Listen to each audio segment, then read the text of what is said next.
Mic check, mic check. Testing, testing. The levels are good. The levels are good. Let's see what's going on. Let's see. Let's see what's cracking.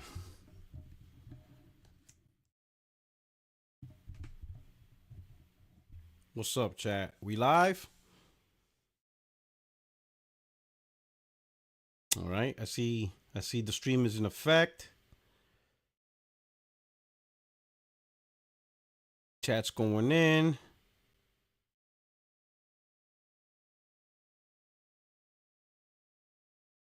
Here we go. Here we go. Here we go. All right. All right. All right. All right. Let me say so.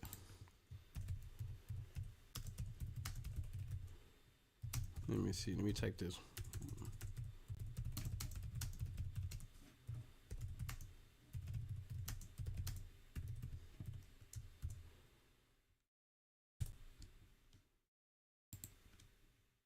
There we go.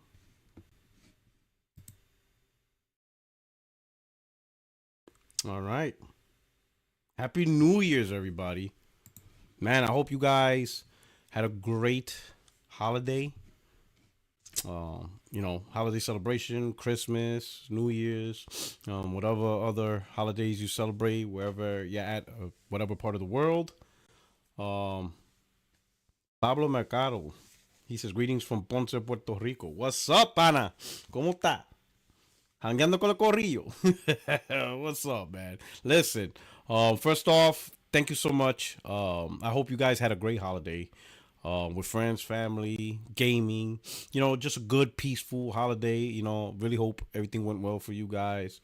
I hope 2025 brings you guys lots of blessings. Whatever is your goal, New Year's resolution, I hope you stick with it, work hard at it, and achieve it. If 2024 was a down year for you, hopefully 2025 will bring you what 2024 didn't. And if 2024 was an amazing year for you, then hopefully 2025 keeps that same energy and keeps it going. Um, you know, Other than that, man, really appreciate you guys. Uh, really appreciate you guys rocking out with the channel and stuff like that. Really appreciate you guys enjoying the content. Rocking out when we're live, watching the videos and stuff like that. I really appreciate that stuff, right? To the members and subscribers, the super chats, or just simply just now what we're doing, just simply enjoying rocking out in the chat. Having discussions with everybody. I really appreciate that, man. It's very humbling and a blessing to see you guys take your time out of your day, um, and to rock out with me, watch the content, and I hope I'm able to provide that entertainment. I hope what you call it, what I do, is fun for you guys, enjoyable and stuff like that. I hope you guys get something out of it, in terms of just enjoying the content, stuff like that. But if you could do me a favor, if you could just hit the like button and share this out, get the people out there. Let's get the community growing. Let's get more people in the chat and stuff like that. And just rock out and have fun. That came back out over New Year's. I was at Las Vegas. It's crazy, the Trump explosion. That was about 2 miles away where I was at, because I stood at the Mandalay Bay hotel, and that hotel is beautiful, gorgeous, gorgeous hotel. I was able, how I got the King Suite at the Mandalay Bay. Um, there's this thing for people in the military in America, called American Forces Travel, and they get great deals on holiday vacations, hotel stays, cruises, stuff like that.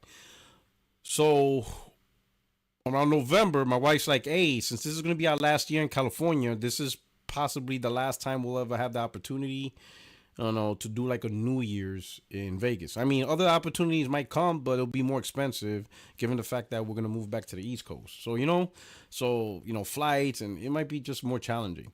The fact that I could drive to Vegas, which I did, supposed to be a 5 hour drive, but ended up like 8 because with traffic. Easy opportunity. So I went on American Forces Travel, and they had a Black Friday deal at the Mandalay Bay where it was like 60% off the hotel stay, right? my hotel stay ended up being just under $1,000 for 3 days. We got there Monday, so we traveled Monday, got there Monday, so we stood there Monday, Tuesday, Wednesday, and we left Thursday morning. Right? So wow, Monday, Tuesday, Wednesday. So 3 nights, 4 days. So a 3 night stay. So a 3 night stay at 60% off ended up being $989. So you could do the math, right? That's the room that we got. 60% off, and it still was about $1,000, right? It ended up being $1,000 because they added a hotel resort fee, whatever that is. But it ended up being $1,000, and that's at 60% off. So you can imagine the normal cost of the room. But it was a beautiful room, man. Wow, that room was just gorgeous and stuff. The view was gorgeous and stuff. But man, it was so much fun in Vegas. The strip in Vegas, they shut that down New Year's Eve by 6 o'clock.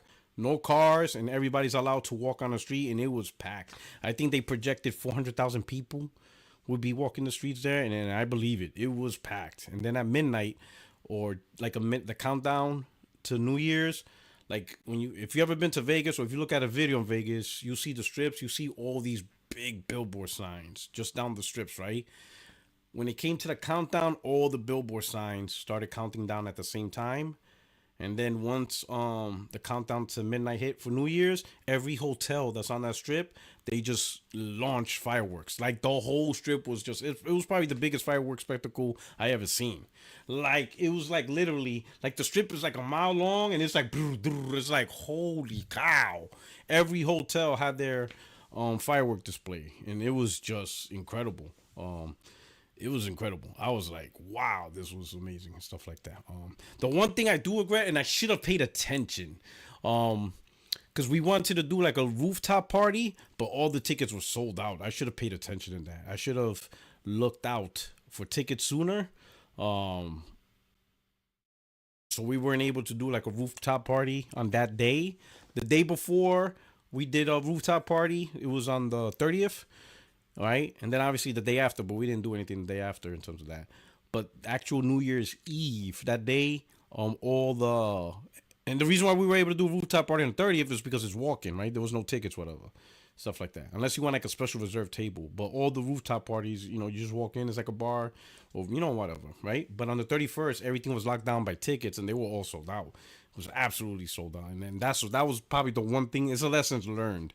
If I ever do that again, or if anybody tells me they're gonna go New Year's, I'll let them know. Listen, if you plan to do like a rooftop party or like an event, you need to go get those tickets now because they on that day everything's ticketed and stuff like that. The Bellagio and MGM Grand, yeah, that's on the strip. Those hotels are really nice. So the Bellagio, the MGM Grand, New York, that's all on the strip. Mandalay Bay is a little bit off the strip, right? Kind of like towards the Luxor. But the cool part is there's a train that goes from the Mandalay Bay to the Luxor to the Excalibur Hotel. And the Excalibur Hotel is the last stop. And that's like literally the corner of the main strip. So it wasn't so bad. So no, man. So, man, that's what I wanted to do. I wanted to see the Sphere. But the Sphere was like a little ways off. And we just ended up not doing it. But I wanted to see the Sphere. I never got to do the Sphere or anything like that. That's what I wanted to do. But I didn't get the chance to do that. But overall, great experience. My wife, she won about $3,500. And she plays like dollar. She plays like 50 cents, $1, $1.50. So she's not a big roller. Like she won't play like $6, $5 in one slot. She was mostly doing dollars, $1.50. But man, overall, she came back with $3,500. Like we both agreed to just spend $1,000 cash. So we had $1,000 cash. Obviously, restaurants, like everything's expensive, right? In there, even like the convenience stores in the hotel. I remember one night I bought a diet Pepsi, a Pepsi, Max. She bought apple juice. We bought a package of beef jerky. She bought some donuts. It's like maybe a couple of things. That thing came out to like $70. Even my wife, it was funny because when the card reader said $70, my wife looked and then she went like this, and she started looking at me. Yo, that shit was hilarious. She went like, what? I mean, it wasn't even a lot of stuff. It was like the little donuts, a pack of beef jerky, 2 drinks, and a Lay's potato chip. It was like $70 for all that stuff. Yes, it is super expensive when you buy in the hotel. Yo, like for example, the refrigerator is fully stocked, right? If you try to put your own food or anything in your own refrigerator, it's $50 a night. So trying to use the refrigerator, to, let's say if I had a drink, right, and I try to put the drink inside the refrigerator, they would charge me $50. For every night I leave that drink in there. $50 a night, that. And then they had like a whole assortment of just not complimentary, but it's they had just have this stuff like they had 3 bottles of Fiji water, a small bottle of Pringles, 3 bags of like trail mix, right? Um, a box called a love kit, so it was in there and stuff like that, right? And you could just grab it and they automatically charge the room because they know by the weight they know what you grab, so automatically get charged to the room. When I scan for the QR code, just a little bag of a little canister of Pringles, the medium size, $20 for a thing that probably costs like $2. It was the little, yeah, $20. Coffee. They had 2 coffee cups, and inside the cup is the creamer and the sugar, right? Medium size, what would be considered like a medium size coffee. The price says $16. When I could just go down, luckily downstairs they had a Starbucks. And Starbucks was the regular price for Starbucks. Um, you know what I'm saying? Oh, which boom post? Lucci's like he's out there cooking. Love kits. The love kit. I was assuming the love kit maybe is like oil condoms. Yeah, Briany's like love kit sounds very sus. It's like maybe it's condoms. Pleasure oils. I'm like I don't know, but that love kit was $70. So and it was like a little box. So I'm like, listen, there ain't nothing in that box that costs $70 for the love kit. My wife's like, shit, our love kit is free. We ain't gotta deal with this. Yo, it's probably Diddy's baby oil. That's what Diddy's baby oil is in that, right? Yo, so Kratos says I would love to go to Las Vegas strip club. So we walking around on the 30th, right? Because like I said, we got there Monday, right? Let me see, what was Monday? Monday was the 30th, yeah. So that Monday we were doing everything, right? And then obviously the 31st. But Monday, we started walking the strips and then we went to the rooftop or whatever. But anyway, walking the strips and all that stuff, right? Right? You will not believe how much prostitution is out there and the pimps. Yo, that shit is funny. We were walking and there was a guy, he had his 2 girls, right? There, and they were gorgeous. I'm not gonna lie, right? And he's yelling, hey yo, offering couples therapy. He was looking at us. Cause me and my wife looking around, there ain't no other like couples. Like there was people walking the streets and they were like single on their own thing. Me and her, we were holding hands. The man said couples therapy tonight. I was like, hey yo, yo, that shit. Yo. Oh man, my wife knew it. Like he's talking to us. Like I don't know. That Vegas is wild. My man said couples therapy tonight. We're offering couples therapy. Oh my god, that shit was funny. I like yo, they're like yo, and I'm gonna tell you, like Vegas, it was pretty cold. So we had our coat on, whatever. Boy, that did not stop the thoughts. Even my wife was like, man, like these thoughts are they're committed. Tight mini skirts, halter tops, all throughout the streets. And I'm telling you, it's cold. Listen, if I'm telling you it's cold, listen. People can say, stop being a bitch, Puertorock. Listen, I'm a Marine. I know cold.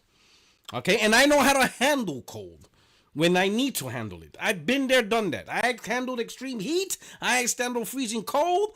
I handled like tundras of rain, knee high. Walk through the swamps and the muds. I got it. But in Las Vegas, them chicks is committed. Boy, they are committed to the cause. Boy, that game was on fleek in Vegas. Like it is cold and they on high heels, skirts up to their crotch. Boy, halter tops, boy, them girls were looking for it. Boy, they were looking for them sugar daddies. I was like, yo, there was one, yo, we were walking, oddly enough, on the strip that leads to the Trump Towers, and there was one girl. She was by herself. She was walking. You saw her ass cheeks, and my wife goes, "Look," and I'm like, "Look at." I'm like, "Oh my god." So like now I'm like, and I'm walking. So I'm walking down the street, but I'm looking across the street at everything. I'm like, "Oh, look at the architecture." And my wife's like, "You can look. Like, what are you gonna do? Like, it's her ass. She decided. It's not your fault." I'm like, "Nah, I'm good." Because I'm not trying to start. I'm not trying to kick off 2025 in a doghouse. And my wife's like, "So you're gonna stay looking across the street?" I'm like, "Yeah." I'm like, "The architecture is beautiful." And I'm not gonna lie, the architecture is beautiful because a lot of the places have like Roman, like old school Roman imperial architecture and stuff. There's a lot of nice looking buildings out there. But I'm like, "Oh, look at all that." While the person's in front of me has her ass cheek going out. And I'm telling my wife, "Why are we going this way? Like, are we going to Trump Towers?" She's like, "Well, I'm just walking." I'm like, "Turn around, let's go." Yo, her ass was out, boy. And Chassis, well, yo, my wife was like, "Oh, man, we should take a picture." I'm like, "No, we not. We not doing that creep shit." She was ready to take a picture and put that shit on social media. I'm like, "Yo, we too old for that shit. Get out of here." I told her, "We're too old for that bullshit. What are you gonna do? You gonna put it on your Instagram?" I'm like, "Nah, we're not doing that." Yo, oh my god, that shit was crazy and stuff like that. Park, did you see the MGM? Which one? Well, MGM owns a lot of hotels. So I was at the Mandalay Bay, which falls under MGM. I think the Luxor falls under MGM. So MGM got that shit place unlocked. So my wife, two story. So midnight hits, we celebrate New Year's, all that stuff, right? Again, we weren't able to go to any club or whatever because we didn't buy tickets. We were thinking there's got to be a spot that we could go to. But instead, we're like, you know what? Forget it. Let's just go back to the Mandalay Bay and just gamble. Gamble some more, right? You know, we already won some money. You know, I think we were up like $800 at that point. Let's just gamble some more, right? We go in. My wife's like, "You know what? There's one machine I want to try. It's called Zeus, right?" And I knew which machine she was talking about. So we walked directly to that machine. I'm like, "I know where it's at. It's right over here. Here, this is the machine you want to play." She's like, "All right." She puts in $100. You know, what we didn't know was it was a nickel machine. What that means is everything gets multiplied. Most machines are a penny. You know, you'll see the symbol 1 cent, but then it gets multiplied by whatever, and it ends up being like $1.50 here. Like if you play $1.50, it's like $1.50. If you play $1, it's $1. But the machine was a nickel machine, right? So it says 5 cents. What that means is if you hit $1, it's actually a $5 bet. We didn't realize it. So we didn't realize that she was actually betting $5. She don't bet $5 anything. She don't play those type of machines. But in this machine it was a $5, right? So anyway, she puts it in. The first hit she did, you know, because I didn't pay attention how much credits get pulled per hit. I would just pay attention to the spin. She hits it. The first one was like $25. I'm like, "Oh, snap. This girl just won $25 on the first hit." The second hit, she lost, right? It was like $9 she lost. So I'm like, all right. The third hit, all that weird shit started happening. The wheels started spinning. The noise, all this shit ended up being $1,890 jackpot. And the machine stopped and it says call attendant. And luckily the attendant was already there. And she looks at the machine. "Oh, hold on. We'll write your check for you." And I'm like, what the fuck just happened? On the third hit, we're looking at each other like, you just won 18. Like in total, it ended up being 2,200 something. But 1,890 has to get paid out now because they wrote a W-2. And I was like, 1,890? And she's looking at me like, ah! She's like, "Oh my God." And everybody's crowding around. That machine's just going nuts. And then next thing you know, the lady asked for ID. So I gave her my ID, my social security. And next thing you know, she gave us $1,890 in cash and a W-2. Because the W-2, and like it was funny because the W-2 says 2024. She lined it out and put 2025 because this is just after midnight. So I have to save that W-2 and file it on my taxes a year from now. And hopefully I remember. Be fucked up, I go to jail for over 1,890. Right? But, yo, so right off the bat, I'm like, wow. And then she played a little bit more. She won like another $300. I was like, get out of here, bro. The shit was crazy. Like in the end, she came out with like total. Because the way we would do it is, let's say for example, you know, she just only puts like $100 in the machine, right? So she would put $100 in the machine. If she won, let's say up to $300-$400, what she would do is she would cash out and the machine will spit out a ticket, right? And the ticket would say how much you won, right? And then she says, "Babe, here, take this ticket. Give me $100." So I would take the ticket. So let's say she won $400. She would give me the $400 ticket. I would give her another 100 so she could play, right? So technically, she won 300 because I'm giving her 100 for that $400 ticket. Then what I would do is I'll go to the machine, cash out the 400, but we're not spending that 400. That 400 will end up in the safe upstairs in the room. And that's what we were doing all night. Every time she won, if she lost the money, she lost it. But if she won up to a certain point, like $300, $400, $500, she'll just cash out the ticket. I'll give her a separate $100 and she'll just play that $100. If she loses $100, then that's it. She stops. You see what I'm saying? And that's what we kept doing. And it just ended up, by the time we were looking at the lockbox was like 3,500 or some shit. But whatever.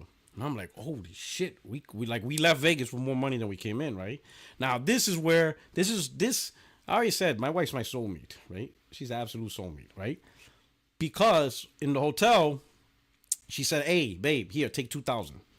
Pay off the credit card," because she knew that I paid, like, for her, that's the money she won, so she could do what she wanted. I thought she was going to get, because, all right, to backtrack a bit, for Christmas, I got her a YSL Yves Laurent wallet that she always wanted, right? That thing was like $800.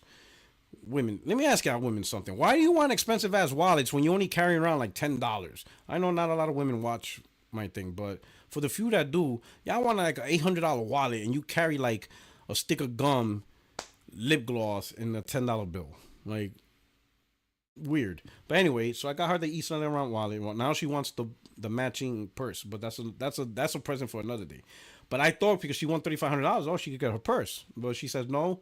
She gave me 2 G's so I could drop it on the credit card, which paid for the hotel, paid for the dinners, paid for the souvenirs. So pretty much the trip was free. It was absolutely free. Absolutely free. It cleared everything. In fact, not only did it cleared, yeah, no, it pretty much cleared everything. Yeah, cleared everything. So that trip was free. Oh, and I got a player's card. And because I was in the military, they upgrade the player's card. So like the parking was free, all that stuff was free. It was pretty cool. Great experience, right? But 2 G's, just clear the credit card. Because one thing, she's like me. We don't like debt. We try to keep our credit cards low, all that stuff, right? So she said, here's 2 G's. She kept 1,500 for herself. I put that 2 G's on the credit card, cleared it out. You know, credit card's back to zero. You know what I'm saying? I mean, there was like maybe 200-300 left over, but I took care of that. I was like, boy, so great time. It was just a great time. We got back Thursday, and you know, I didn't do a live. I was planning to do a live yesterday, but I wasn't able to because we had to wash clothes, clean up the house, because we left the house a mess because we were packing all that stuff and we just left it the way it was. But when we came back, you know, finished washing clothes. She's at work today. She was working yesterday. And then, you know, just we had to take care of the house, right? And then we went to church this morning. So those, those are a couple of things. I couldn't start getting live or producing content as soon as I would like to. But today I'm here to rock out with you guys. You know what I'm saying? We got some good stuff to talk about and stuff. But that's my little story. That's how I spend my New Year's. Shout out to Glassdoor Gamer. Glassdoor Gamer says 5 stages of Xbox fan depression: denial, kids move, anger, boomstick, bargaining, cult, depression, Xbox addict, acceptance, Tim Dog, and stuff like. Oh man, he got the 5 pillars of stages of grief, man. You know what I'm saying? Shout out to Glassdoor, man. But anyway, to all of you, man, I hope you guys really had a great holiday. But I think it's time to kick these topics, right? Any questions before we kick these topics? Where we start off with? Hold on, let's start with something else. I want to show y'all something. We'll start off with this. So this right here. Ooh, this started a conundrum, right? Right here, right? That started some ish.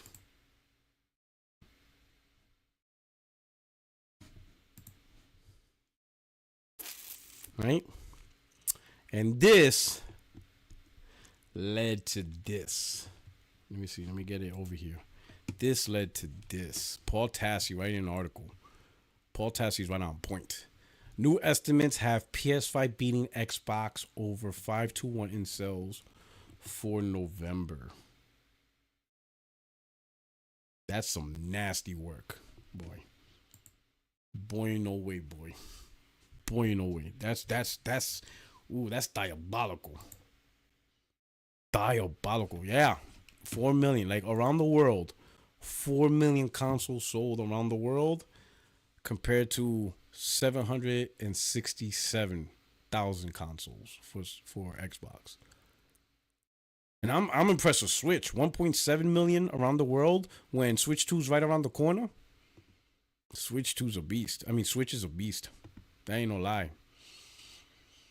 And it's on the way out, which makes Xbox even looks pathetic because Switch is on the way out. Like you have to ask yourself how many more people want a Switch that as compared to people who don't want an Xbox.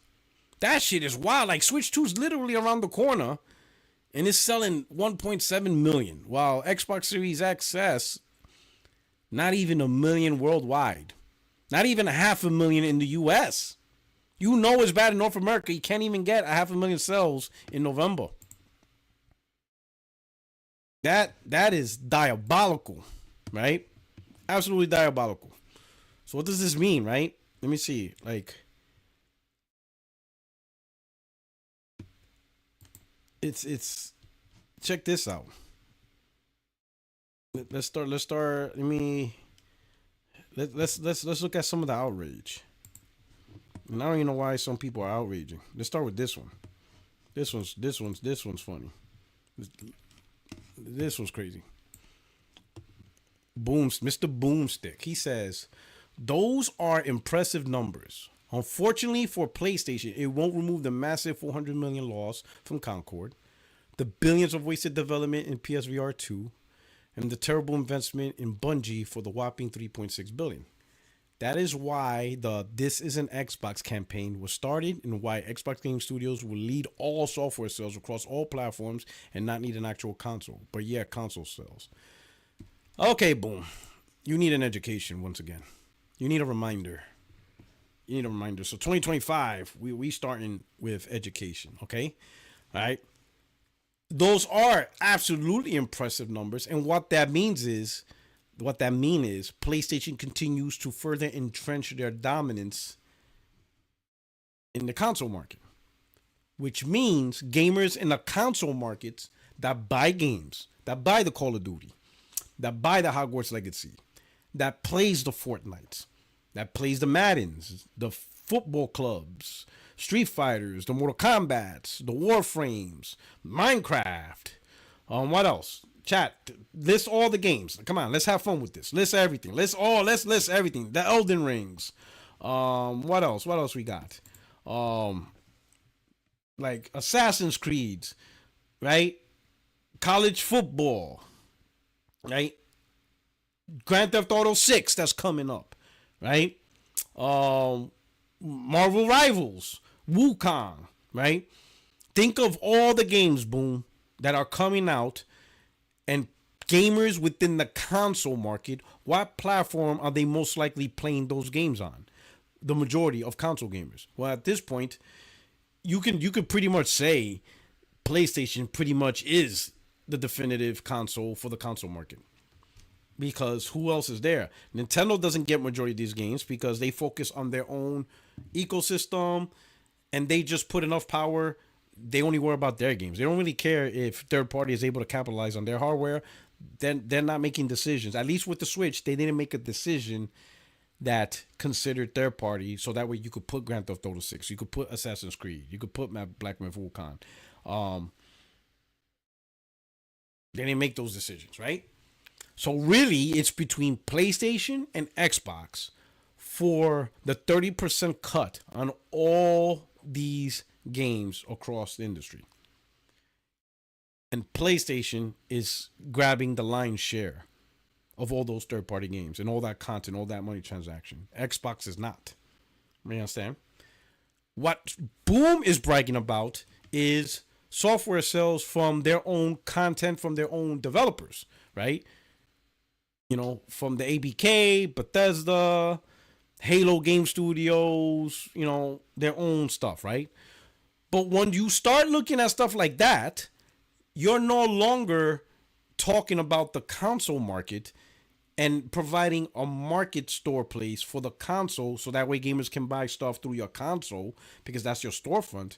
You're talking no different than what EA does, what Ubisoft does, what Capcom does, what Square Enix does, and Konami, CD Projekt Red, Take Two. You're just a games provider. And then at that point, why even bring up PlayStation? Rockstar, if Grand Theft Auto 6 comes out this year, and I think we're all hoping that it does, if it comes out this year, that will be the biggest selling game of the year. Nothing Microsoft has, or PlayStation, or even Nintendo has in their repository that will compete with Rockstar. But here's the thing, no one actually compares game sales to Rockstar or to Ubisoft from the first party. No one says PlayStation's competing with Rockstar for game sales. You never hear about that. No one says, oh, Grand Theft Auto 6 coming out. Oh man, they're going to destroy PlayStation first party sales. That's not a thing. That's not a thing. It just isn't, you know? Every year that Call of Duty came out, no one says, oh, it's another year where Call of Duty dominates PlayStation. No one did that in 2007, 8, 9, 10, 11, 12, 13, 14, 15, 16, 17. That's not a thing because those are games that's played on PlayStation. Like games played on PlayStation can't be used against PlayStation. You can't use the games that are playable on PlayStation against PlayStation. That doesn't make sense. Like, how is that a knock on PlayStation? You know, like PlayStation, Grand Theft Auto 6 is gonna destroy you. Huh? Grand Theft Auto 6 is gonna destroy every first party PlayStation sales. Nothing's gonna compete with Grand Theft Auto 6. What? Like, that's not a thing. That type of competition doesn't exist. All the developers that put their games on PlayStation, they help PlayStation. Because PlayStation gets a 30% cut off of free labor. By right of that game going on PlayStation, Sony's like, yeah, let's get that 30% cut. And, you know, let the PlayStation fan base enjoy your games. So when you say this is why this is an Xbox campaign was started, no. Well, you are right. The fact that PlayStation is dominating console sales, and arguably this is the worst gen of Xbox ever. Factually, it's not even a debate. I'm going to explain why for the console market. If you take Xbox 360, Xbox One, and Xbox Series console, and you line them all up, right, at the same time frame, and now you go to exactly today, there were more gamers who owned an Xbox 360 and more gamers who owned the Xbox One at this point in time. The only Xbox that actually had less people is the OG Xbox. But the thing is, Microsoft knew that was going to happen. They knew they were not going to sell a lot. They just tried to get their name out the door, get Xbox Live out the door, get Halo out the door as a stepping stone for the next follow-on consoles to be successful. So, in a sense of just getting the name, Xbox Live, a paid service, a unified online service, they succeeded. Because Halo became a brand name, Xbox Live was kicking, everybody was talking about it. The console didn't sell a lot because PlayStation 2 was just a dominant force, but the OG Xbox did what Microsoft wanted, which was get a branding, get some support, right? Get some games, get some PC-centric developers to put games on Xbox, get Xbox Live kicking, and get the Halo name out there, right? And along with that, I think they added things like Forza. Forza started becoming the king of racers, right? That became competition. So OG Xbox succeeded in the sense of just get the name out there, get things started rolling, the follow-on consoles will take over the rest. And you saw that, how 360 just blew up. The name Halo, all that stuff, right? So the OG Xbox was successful in what it was meant to do, get the name out there, get Halo out there, get Xbox Live out there. It actually did it. The Series S did nothing. Did not achieve the most powerful tag. did not achieve high sales because you had the most affordable entry to current gen gaming. Didn't really blow up Game Pass to levels whatever, right? So Microsoft had no choice but to just be an EA.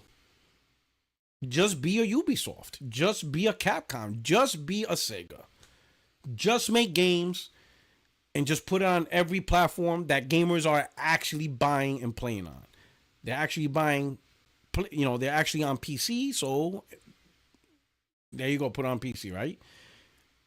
Out of the consoles, they are actually buying PlayStations. A lot of PlayStations are being bought. Even with some price hikes around the world, people are still buying it. So you know what? Microsoft's like, if that's the console you really want to play on, we're just going to put our games on the console you really want to play on. Here you go. PlayStation decides to make the Pro. Microsoft's like, you know what? We'll take advantage of that too. They did it with Call of Duty recently, you know. And now I'm pretty sure Microsoft is looking at Nintendo Switch too to see what games they are making to capitalize on that fan base for Switch 2. They are most definitely ready to launch games on Switch 2. And whatever game they can, because again, it's going to be limited to what the Switch 2 does. But if they can put it on the Switch 2, they will put it on the Switch 2. Nothing stopping them. Okay? So this comparison Boom is doing is pointless. There is no comparison between PlayStation and Xbox. You can't compete with PlayStation when you're putting the games on PlayStation. Outer Worlds is on PlayStation. Indiana Jones is on PlayStation. You best believe Avowed is going on PlayStation. Gears is going on PlayStation. Halo's going on PlayStation. So you really can't make an Xbox versus PlayStation when Xbox, like, that's not Phil Sting. You know what I'm saying? Guys like Boomstick and some of them that are still fighting this, you can tell they're out of the loop for Xbox. What I mean by out of the loop, they're out of the connections. Because you can tell the Xbox content creators that are still have ties with Xbox, like the Paris Lily and the Dustin Legary. Those guys, they're still getting their stuff from Xbox, right? And you can tell because they completely changed their message. Their message matches Xbox message. You see the tweets from Paris Lily and Dustin Legary. Oh, it's about putting games everywhere. You know, as a market provider, they're going to be the largest publisher in games. They are towing the line. They are pretty much repeating Xbox message. So you can tell they're still in. They completely went away from the whole, Xbox is going to sell more consoles. Bethesda will have exclusives. You can tell they completely removed that. Why? Because Microsoft is no longer about that message. That's not a Microsoft message for them no more. That's not their message no more. So now they're repeating Microsoft's new message. Boomstick is not repeating Microsoft's message. He still has this idea of Microsoft doing things better than PlayStation when they're just different worlds apart. Microsoft is more in line with the EAs, the Take-Twos, and the Ubisoft. That's Xbox now. Microsoft sits along with EA, Ubisoft, Take-Two, Konami, Capcom, Sega. Xbox is there now. That's where Xbox belongs. They belong in that group. Right now, as the console manufacturers, first-party manufacturers that try to create a marketplace, for right now, it's just Nintendo and PlayStation. And Nintendo got their own lane, and PlayStation got their own lane. We'll see if Steam enters this area, right? That's the rumor of Steam machines. We'll see if they enter this area, right? But for the most part, Xbox, EA, Ubisoft, Capcom, Konami, CD Projekt Red, that's who they are now. That's who they are now, right? So when you see, I'm sure, like, granted, they're still talking about Xbox console sales, but that's only because the console still exists, right? Even when Sega Dreamcast was dying, they were still showing how big of a gap PlayStation 2 and Dreamcast was, during sales, because it was still technically being sold in stores. So that's all this is. This is just, like, what's a good term? Like leftovers. This is just leftover stuff that lingers. This is just going to linger for a little bit until Xbox officially removes themselves out of the console, being a dedicated console. These are these lingering effects, right? But a 521 sell is like, of course, like what did Microsoft do to actually sell consoles? They didn't lower the price this holiday. Last year they had the Xbox at $350. You remember that? The Xbox Series X with Diablo packed in, $350, and the Xbox Series S was down to like $200 and like 90 days of Game Pass. They didn't do any of those deals because they're not really interested. Because I would imagine those deals they did last year increased the huge revenue loss, right? Made the revenue loss per console per unit even bigger. This year, they're not doing that. They don't really care about enhancing, trying to sell more consoles and incur bigger losses. If it sells, it sells. If it don't, it don't. That's how they look at it. Shout out to J Hart. Says MS unilaterally disarmed, full surrender. Absolutely. Absolutely, full surrender. They're done with the console. They're done competing. They're done trying to take market share. They're done trying to tell people, don't play on PlayStation consoles. Play on our consoles. Buy a game on our consoles. Do everything on our consoles. They're not sending that message no more. They're not sending a message of this is why you need an Xbox console. When you're ready to buy, Grand Theft Auto 6, buy it on the Xbox console, and here's why. That they're not advertising that message. Jimmy Harrison, thank you for the super chat. $10 super chat. Jimmy says, always good to see you, my brother. Same to you as well. I hope you had a great holiday. I hope all of you had a great holiday. But Jimmy, hope everything's great with the family. Happy New Year. So this tweet is just pain. And what Boomstick is doing is he's trying to emotionally placate his followers. He's trying to make them feel good in some ways, right? And like I said, these Xbox guys, they want PlayStation to fail. They say, oh, no. We don't want them to fail. We need them. No, you want PlayStation to fail. It's obvious, right? It's like the saying goes. You got people trying to blow out your candle because they can't make their candle burn bright enough, right? So by blowing out your candle, it makes theirs look like it's bright, right? All this stuff, right, is just signs of some type of emotional pain and trying to sugarcoat this stuff. Oh, PlayStation console, but let's remember Concord fell. Let's remember PSVR 2. Listen, in 2023, Sony made $27 billion. And PlayStation 5, in under 4 years, became the most profitable PlayStation console of all time. PlayStation 5 has made more money than the entire generation of PlayStation 4. They are already up. Are they going to take their L? Sure. I mean, didn't Halo Infinite take an L? I'm sure that took an L. How many people that had to lay off, since the AB acquisition? Didn't they get rid of Tango Studios? Right? Xbox took a lot of L's. But on top of that L's, console ain't selling.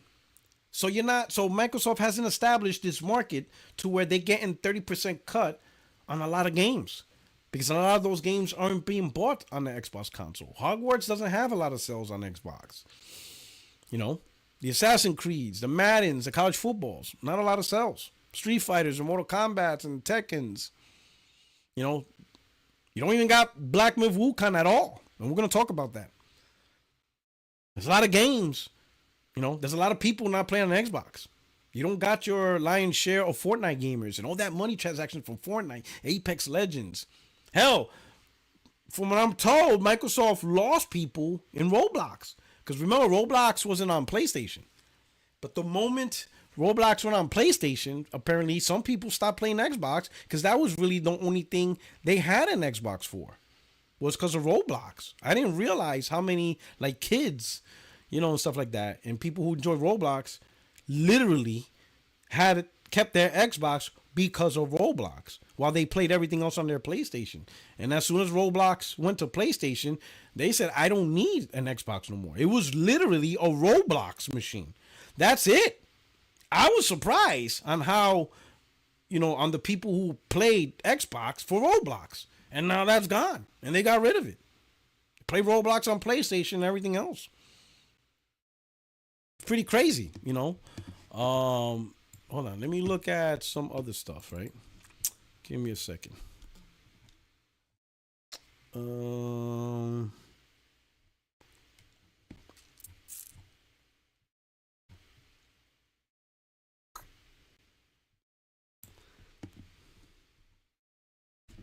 Oh, here's one. Smooth, man. Smooth out here fighting for his life, man.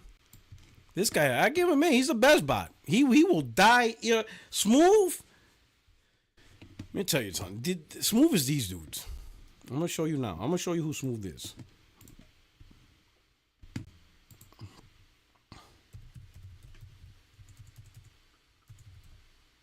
Give me a second.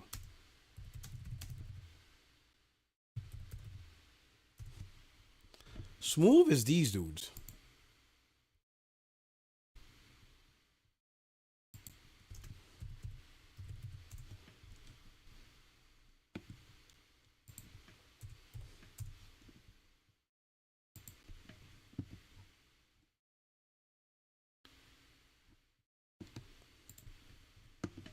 You remember these dudes? Let me see. Hold on.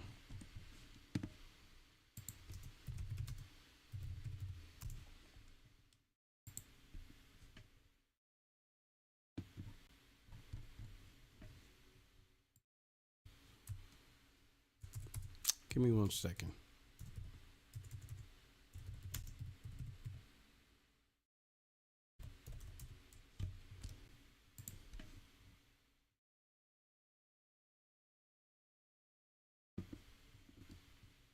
All right, here we go. These dudes.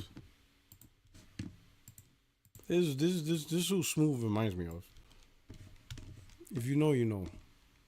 Smooth is these dudes. That's who Smooth is. If you know if you ever seen the movie Titanic with Leonardo DiCaprio, you know. These dudes played music down to the last note with the ship sinking. They did not try to escape. They did not try to get on a rescue boat. Nope. They felt tethered to the boat. Gentlemen, it was a pleasure. That's Smooth right now, bro. That's Smooth. That dude is tethered. Like, bro, get your ass on the escape boat and continue playing music alive. Gentlemen, it was a pleasure. What? I would have been like, bro, why don't we just get on a boat so we could continue playing music since it's so pleasurable? That would have been me. I would have ruined the whole movie. You couldn't have me in this movie. The dude's trying to create an iconic scene of heroism and bravery. Gentlemen, it was a pleasure. I would have been like, bro, if it's such a pleasure, let's get our asses on the boat and keep playing. The fuck? That would have been me. I would have fucked that whole movie up. Everybody in the theater would have been like, oh my God. Oh my God. Oh my God, look at him. He's so brave. And then all of a sudden you hear a loud Puerto Rican. The fuck? Fuck you mean it's a pleasure? Get your asses on the boat. We could do a show tomorrow. I would have ruined the whole movie. I would have ruined the whole scene, bro. I would have been like, the fuck we doing here? If you like playing, let's keep playing. Nothing says we gotta die. We didn't build this motherfucking boat. It's not our fault motherfuckers is dying.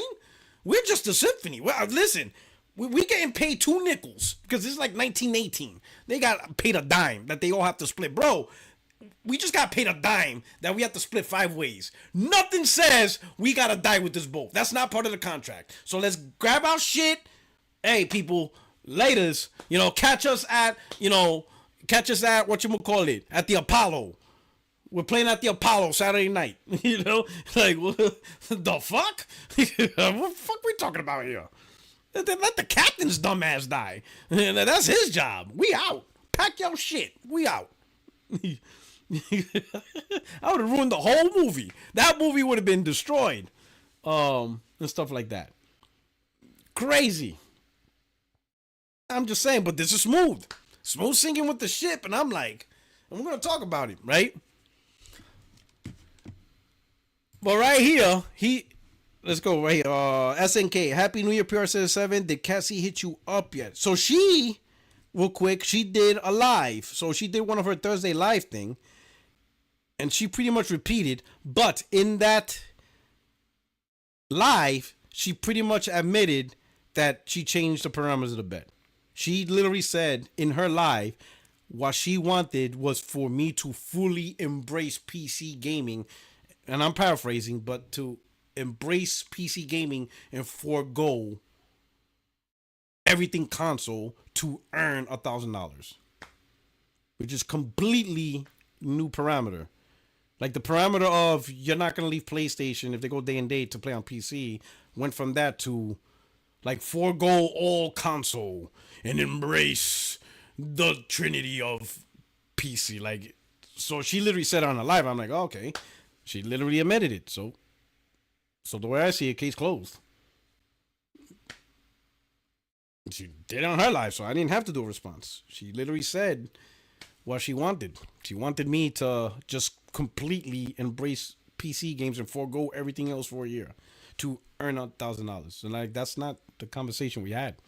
Completely different thing. So anyway, she did it on her live, so she did the work for me.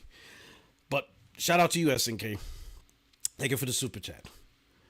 Kiss Move, my man, he said, I don't understand how people brag about console sales of their preferred platform, but have nothing really new to play. So do you like sit in front of your PlayStation console, staring at the dashboard, screaming, yes, you outsold Xbox again? Like, Smooth, like this shit don't work no more. Like this don't work. Like, Smooth. 2024 has 12 months. Just because you got Indiana Jones and Stalker like in December, November, doesn't mean that Xbox wasn't trash for like 9 months. You had Hellblade for like 9 months. Like, what are we talking about, Smooth? Like, there's 12 months to a year, Smooth. There's 12 months.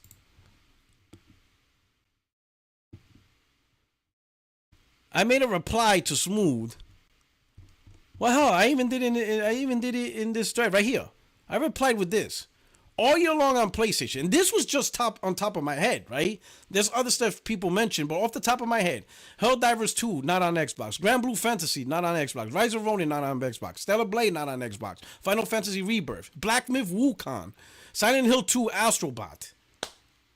What's that? 1, 2, 3, 4, 5, 6, 7, 8. 8 games. You know, that's almost a game per month or whatever. And there's other games I didn't even think about. Some people mention it. This is off the top of my head. There was, in 2024 on PlayStation, you had something. There was something for anybody. You got RPGs, you got multiplayer. Helldivers 2 was one of the top multiplayers of the year for pretty much almost the whole year, right? You have your action games. You had Stellar Blade. Everybody was loving them butt cheeks. Final Fantasy Rebirth. You know, who doesn't love Final Fantasy at this point, right? You got new games like Black Myth Wukong, to which we're going to talk about issues. Silent Hill 2. You got platformers. That list, and this is just off the top of my head, all the content that you can get on PS5 as compared to Xbox.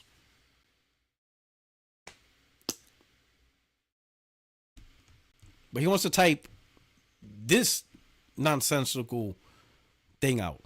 Like, literally. And then what's funny is the replies. Like,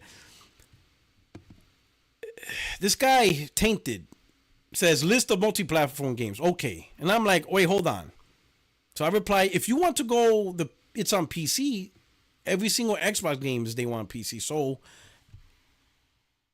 then there's no point in an Xbox game we're talking about no games.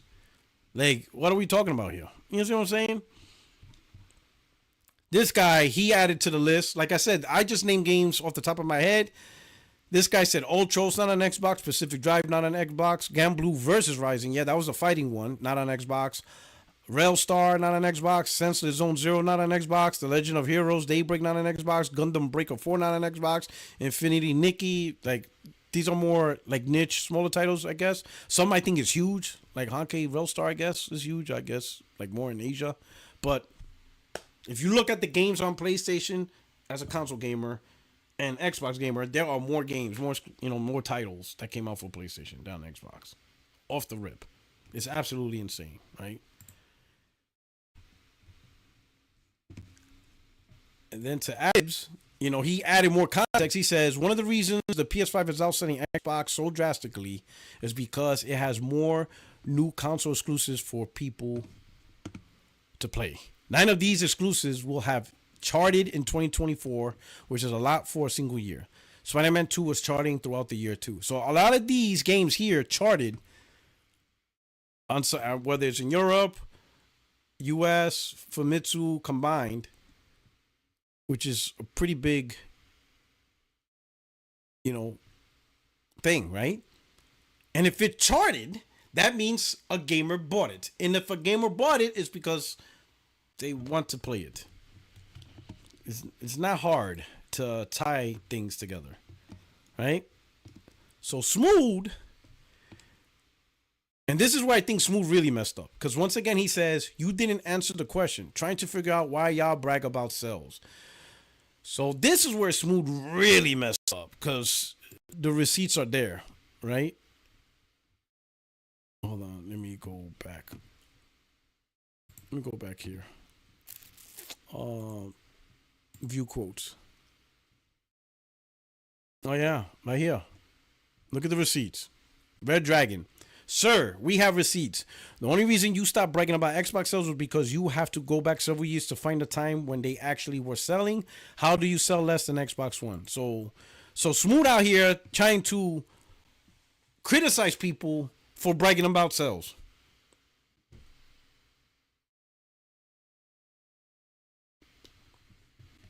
Smooth, you out here criticizing people for bragging about sales.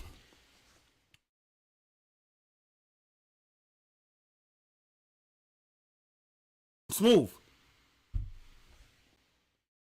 Oh, it's just one time? Yeah, Smooth?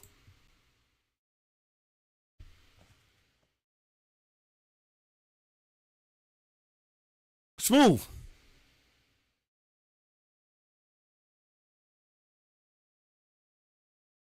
What we doing? My man talking Japan. Oh, now a dude from Connecticut is interested in Japan sales. We talking Japan now. Yeah? That's what we're doing, Smooth? Right here. What are you doing, Smooth?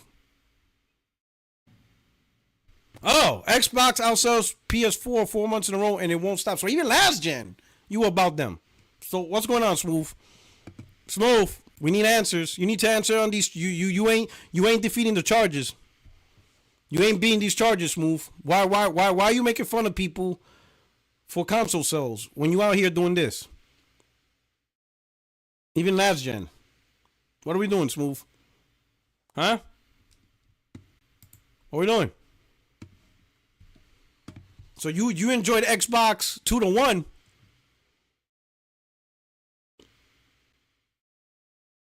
And what was funny, that 2-1, you were just specifically talking about North America, because you didn't address, all the other regions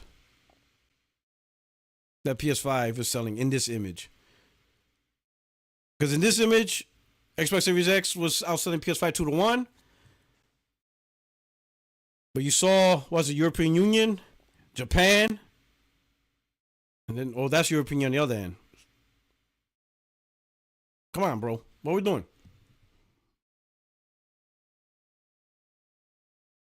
You were fine.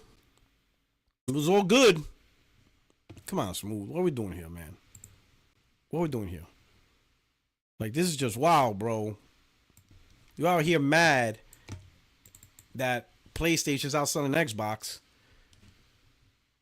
Hold the people responsible for creating this environment. PlayStation does what it does. It's going to make sure it's king, and they're going to do their best to come out on top. So PlayStation 5 is going to come. PlayStation's going to come with the thunder. It was Xbox that fucked this up. So why you mad at PlayStation for? And then you're mad at the gamers for talking about it, mentioning it, when you were all about that yourself. Like, come on, man. Stop this trash. Smooth. Stop this nonsense. Stop this nonsense, man. What are we doing here?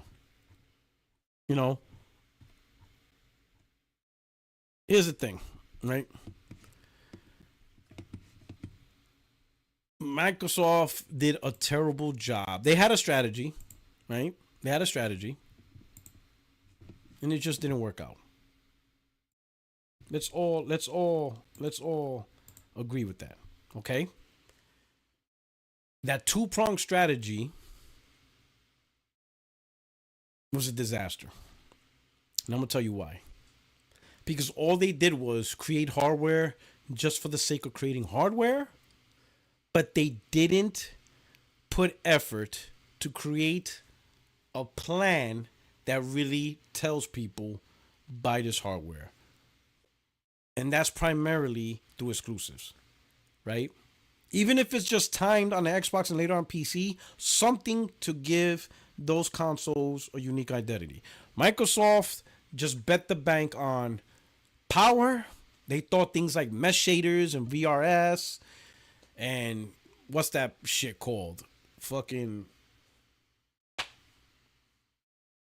what's that shit called? The that feature on Xbox, Quick Resume. Quick Resume was gonna sell consoles, and for the people that didn't want the expensive tier, they thought just having an Xbox for $300 was gonna sell, right? Having VRS mesh shaders, full RDNA 2.0 at $300, they thought velocity architecture. They thought that was gonna sell consoles. No conversations on games. Hell, they actually thought backwards compatibility upgrades. You know, FPS boost. Hey, buy a next generation console to get FPS boost because they didn't really launch the console with shit. And then when they started making games, the few games that they made, it was day one on PC, and it was mostly conversations on PC. Like they give nothing. They literally just created hardware and just said, hey, velocity architecture, full RDNA 2.0, once 500, once 300, yeah, you're gonna buy our shit. And like, what? No. Majority of gamers are like, get out of here. Like, no. And that's not a lie. Majority of gamers, Xbox console selling worst ever. And Microsoft knows that. That's the thing. Microsoft knows their consoles is done. They know they can't sell consoles. Microsoft, Phil Spencer even told you guys that. That's what's crazy. He told you that last year, right? That you can't out console PlayStation. Phil Spencer said it live. You know what that is? To be the head of Xbox. And as the head of Xbox, as the frontline general, you're telling people, you're telling your soldiers that you cannot beat this army. That it is done. They waved the white flag. Yet you guys are still trying to fight this. It's diabolical what you guys are trying to do. Glassdoor Gamer, thank you for the super chat. Says Dreamcast had inventory and exclusives after they announced they were third party. People stopped buying the games and moved on. That's Xbox Fate 2025. Going Sega. Now I think Microsoft will be much more successful than Sega. I think Microsoft will be the top publisher in the industry, but that's because they bought so much. They got I mean, ABK was already big on their own. And Bethesda was big on their own, right?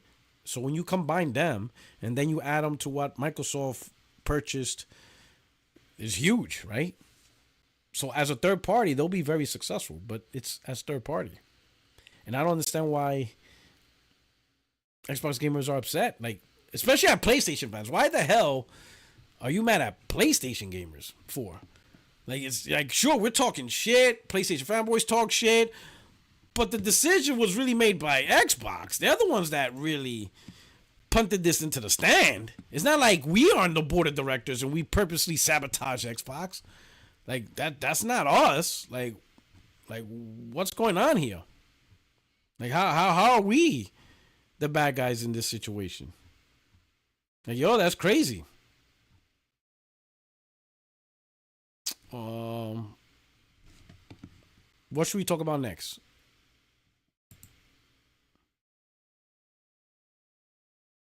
I'm gonna talk about that Black Myth Wukong. Parents like, cause you ponies refused to support Xbox even though you wanted the games. Bro, I didn't buy. Let me put it this way. Let me tell you, Aaron. Microsoft released 4 games. I didn't buy any of them. Didn't play in them. I don't care about Sea of Thieves. Pentiment, Hi-Fi Rush, whatever. To be honest, the only games I absolutely positively do care about is only because they bought Bethesda, and that's Fallout and Elder Scrolls out of all the games. Because I don't even really care much about Call of Duty.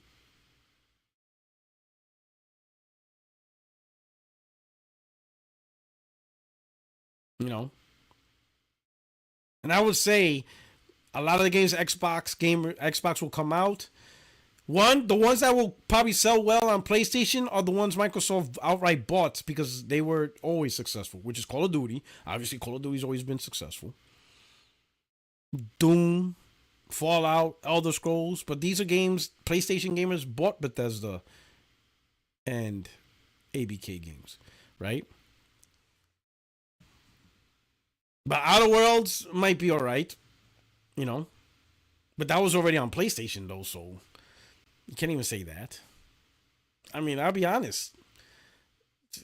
You could cry about, oh, you guys didn't support PlayStation. Let me tell you something, man. It's a consumer product.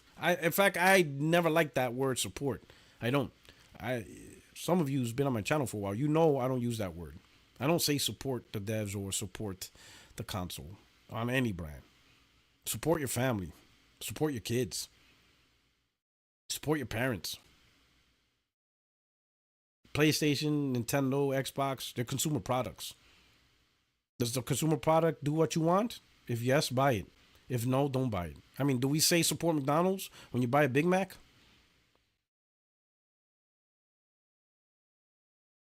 No. I have water in here, but obviously I bought a Pepsi. Pepsi Zero Sugar. So when I bought this Pepsi, at the time when it was full with Pepsi, I supported Pepsi. I go into the store, ooh, let me do my part and support Pepsi.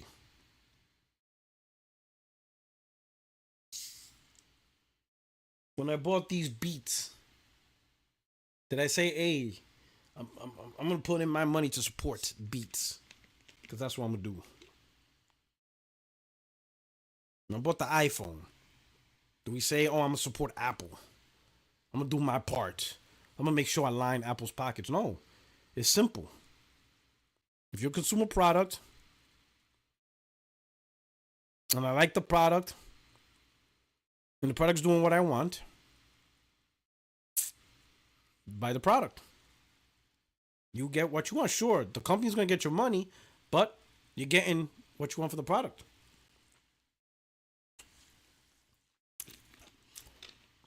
I mean, let's be honest. The Xbox gamers ain't really happy with their console. Let's all be honest. You know you guys are lying. Right? How many content creators bought an Xbox and now play on PC because they're done with the console? And how many people in the Xbox community are talking about they can't wait for the next Xbox in 2026, or they can't wait to see these OEM Xboxes? And we're halfway into the gen. Y'all guys are already talking about new hardware, new next generation hardware. And then you also got Xbox gamers talking about Microsoft needs to shut down the parity clause because Xbox Series S is hurting. To which now we're gonna segue. We're gonna segue into the new topic. And the topic is, here we go, hold on. Black Myth Wukong.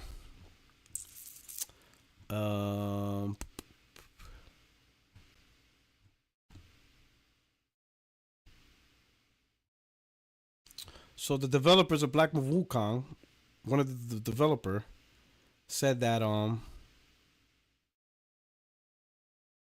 that the Series S was challenging, right?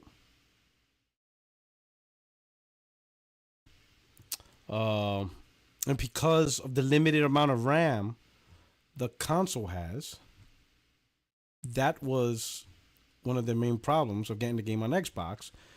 Because for them, it would take them time to develop the skills to truly optimize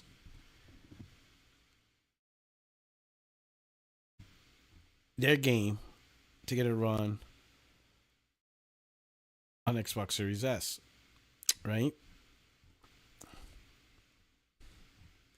And apparently Xbox gamers didn't like that.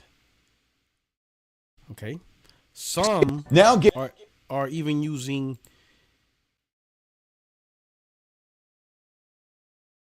the RAM. You know, they're talking about weaker systems like Steam Deck and stuff like that. Well, you got it to run on Steam Deck. You should have got to run a Series S. And they don't realize Steam Deck has 16 gigs of RAM, of total system RAM. the Xbox Series S does not. So, for example, this is a snippet from Colt, right? Trying to remind his audience that, well, listen, let me know if you hear this. Well, I don't even hear it. Oh, okay, it's muted. Here you go. Let me start all over. Now, Game Science this week is saying. Oh, hold on. Let me put this to my headset because you're probably, there you go. Headphones, all right. Let me start over again because it's coming out of the speaker on the laptop. All right, here we go. Now, Game Science this week is saying again that the Xbox Series S is a problem. Maybe the game would only run at 30, and if I was Game Science, I wouldn't want Black Myth Wukong running at 30 FPS on a console. But there are no excuses to give here. The Xbox Series S is limited by its RAM pool, 10 gigabytes, when the Steam Deck has 16. 16 gigabytes being mostly on PC, the minimum spec right now in modern games. Right. Now, everybody keeps talking about 10 gigs on Series S. It's even less than that because remember, some of those gigs have to, as a reminder,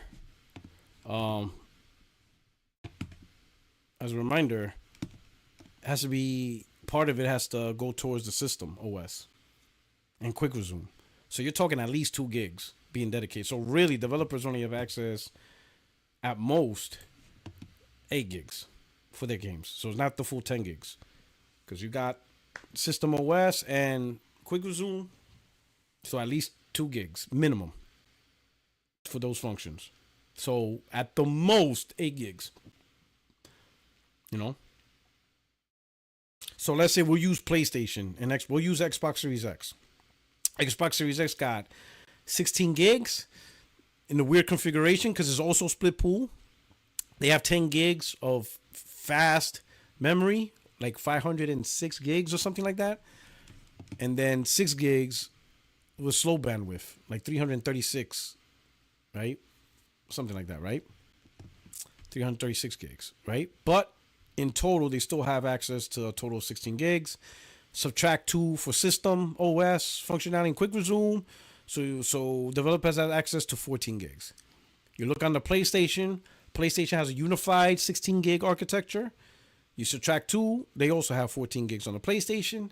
And then on PC and Steam Deck and Asus ROG, 16 gigs of shared memory as well, right? Xbox Series S is the only one stuck with 8 gigs, and there is no other way to get more. So now they have to take games that they made with systems that have 14 gigs, right? Anywhere around that one, 13 or 14 gigs, and they have to try to find a way to condense it into 8 gigs, right? And I would say that is, and I would say this, this is their first game. So obviously more experienced developers that understand Xbox probably pre-planned, probably know what they're dealing with. These developers probably didn't. They probably went balls to the walls on their first get-go and took advantage of the 14 gigs to the best extent possible. And now they realize, wait a minute, we have to shrink this down. Think about it. To go from 14 gigs to 8 gigs, you're talking 6 gigabytes of shrinkage, of optimization. That is a lot. When you think about it, Xbox Series S is 10 gigs. 6 gigs is 60% of Xbox Series S total memory. So that is a lot that they would have to shrink down. And they probably just man, that's beyond their scope at least. Probably because they didn't really plan on it, right? Let's listen to Boomstick again. Let's see what he has to say. And everyone, of course, is blaming the Series S as being the little brother or the crutch, and that's not in fact the case at all. It is because it's literally the only device out of the main devices that only has 8 gigs. Xbox Series X has 16 gigs. Asus ROG Ally, Steam Deck, gaming laptops, PlayStation 5, they all have access to 16 gigs, right? The only other device that doesn't have access to that is maybe the Switch, but no one's talking about putting the game on Switch. Everybody knows it's not going to go on the Switch. So Xbox Series X is fine. Series X can play the game. It can get the game. But the parity being tethered to the Series S, that's the problem. This game would already be on Xbox for Series X owners if Series S never existed. If Microsoft would have released a Series X all digital instead of Series S, we would not have this conversation. This conversation would not exist. So it literally is Series S's fault. No Series S. If we had a market of no Series S, or if Series S was the code name for the all digital Series X, this podcast right now, this comments you're about to say wouldn't happen. We wouldn't know this problem in the gaming industry. This wouldn't exist. What's happening now, the conversations, and you're gonna see more stuff. None of this would exist. This would be a totally different universe. They made a deal. They took the bag. We wouldn't be talking about made a deal because the game will be on Xbox, so there will be no such thing as making a deal, coming up with these damage control. No one will be making up stories and stuff like that. None of this would exist. You would just have the game on Xbox. You know? And now we're not getting it until whenever. And now, thanks to this delay, whenever it's going to come out, I'm not going to support it. I'm not giving them their money. And I think what's going to wind up happening is it's probably not going to sell well on Xbox because you probably pissed off a lot of people. Again, I understand business, but at least be forthcoming with it. Say, yeah, PlayStation, we inked a deal with them. We're a small team. We need the money. So, they're getting the game first. They have a year exclusive, whatever. And maybe Sony's not letting them talk, but the consistent, changing of stories is why I kind of wanted to bring it up. And again, it was a really big story over the weekend.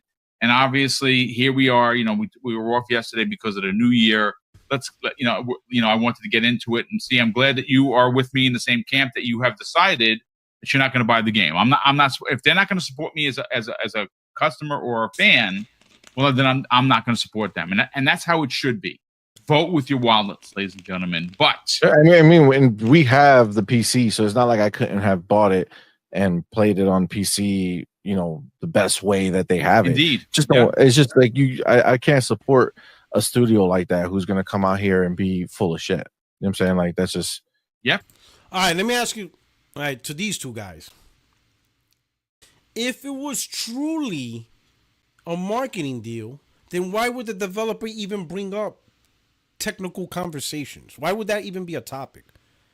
If it was just strictly a marketing deal and people ask, hey, where's the Xbox version? They would just simply say, we have no information on the Xbox version now. Please stay tuned. That's it. Right? If they have a lockdown exclusivity deal and they can't talk about it, they would just simply say, we have no new updates on the Xbox version. Please stay tuned. That's it. Everybody then would know what's going on. Because that's literally the standard blueprint, like the standard template statement whenever there's an exclusivity deal. Oh, we have no new comments on, the PlayStation. I mean, Stalker. They're literally doing that right now. Everybody's asking Stalker, when's the PlayStation version coming out? Because we know it's just a timed exclusive. The Stalker devs are saying they have no news on the PlayStation version right now. Literally. That's literally what they're doing. They're just literally talking about they don't have any updates on the PlayStation version, no news about it. That's literally what these developers do whenever they have a marketing deal. They just defer and says, they don't be like, hey, what about the PlayStation version? Well, we're having issues with the pisser. We're having, artifacting stuff that's really messing up with the 60 frames per second and the 18.1 gigawatts. They're not going to do that. They're not going to go deep dive into tech talk. They're not going to talk tech talk if it's really about a marketing deal. They're not going to say anything. If everything's fine with Xbox, they're just going to say, hey, we don't have any updates on the Xbox version. Please stay tuned later for more info. And then once the marketing deal is over, they'll be like, hey, guys, Black Move Wukong's coming to an Xbox. It's going to be great, launching on this date. That's exactly how it would play off. They're not going to just invent a developer from Black Myth Wukong is not going to make up a story about Xbox to sidetrack or deflect from a marketing deal. They're just not going to say anything. They're just going to say, hey, we just have no news or updates on the Xbox version. Please stay tuned. And then that's it. So, like, what are we talking about here, man? That conversation doesn't even make sense, right? If it's really about marketing deal, they ain't going to bring up tech talk. Like, there's no point in that. Let's see what else. Hold on. Then this is where it gets funny, right? Let me show you this. This is where it gets really weird. Where are we going?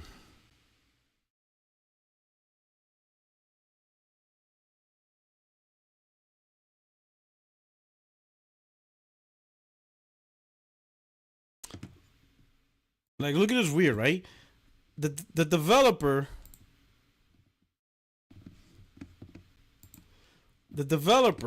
saying this, right? And you got Xbox gamers saying that they lied.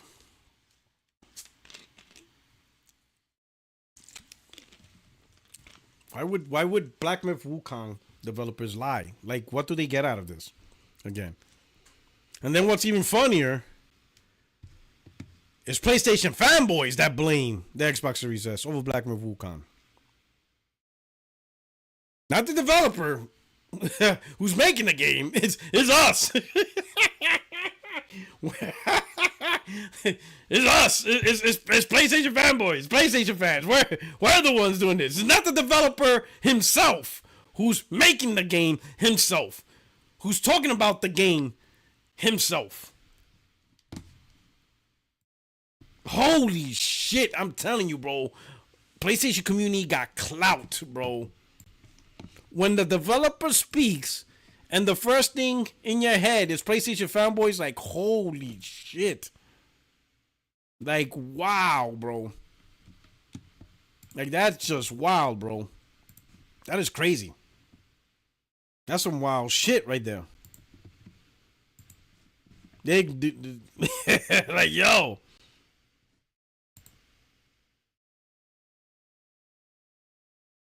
Here's the crazy part. Let me show you something. It's not like this wasn't mentioned before.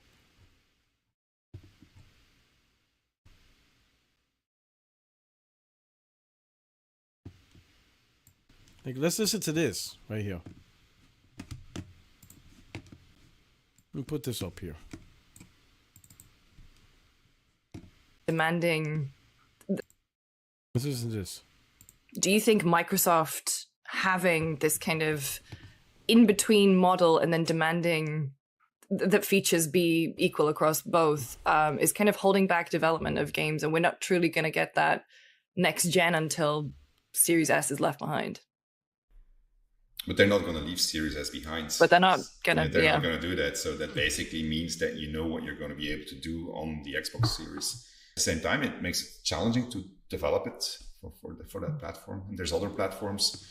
Like when we did DOS 2, we did DOS 2 on PC. A year later, we did it on PS4. And then a year later, we did it on Switch. They've been working on that Switch version for a long time, right? Yeah. So, but it just took a lot of effort to get it there. But you have to do it. And so, yeah, for us, it was liberating that we forced ourselves into the situation that we're going to do a sim ship. Oh, we got to do a sim ship. We've never done a sim ship. Let's do a sim ship, right? Mm-hmm. And the sim ship almost became a sync ship.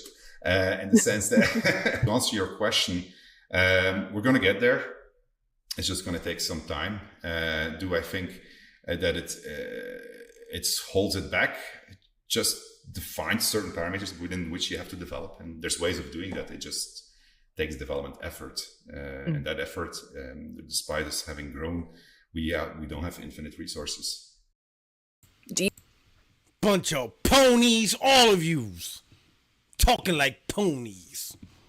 All these guys talking like ponies. Bunch of fanboys. How dare you guys? Bunch of Xbox haters. Ponies. The whole industry is a bunch of ponies. It's developers who make games are ponies. Like, what the fuck, man? Like, this is weird, bro. Shout out to Make It Simple. Game science optimization is trash. It's a skill issue with the devs. Wukong ran like trash on PC and still runs like trash on PlayStation. Facts. Here's what's funny. See, this is where it's funny, right? This is what I don't understand with the Xbox community. This is why I don't really understand you, Xbox gamers. It's an absolute failure on every metric, right?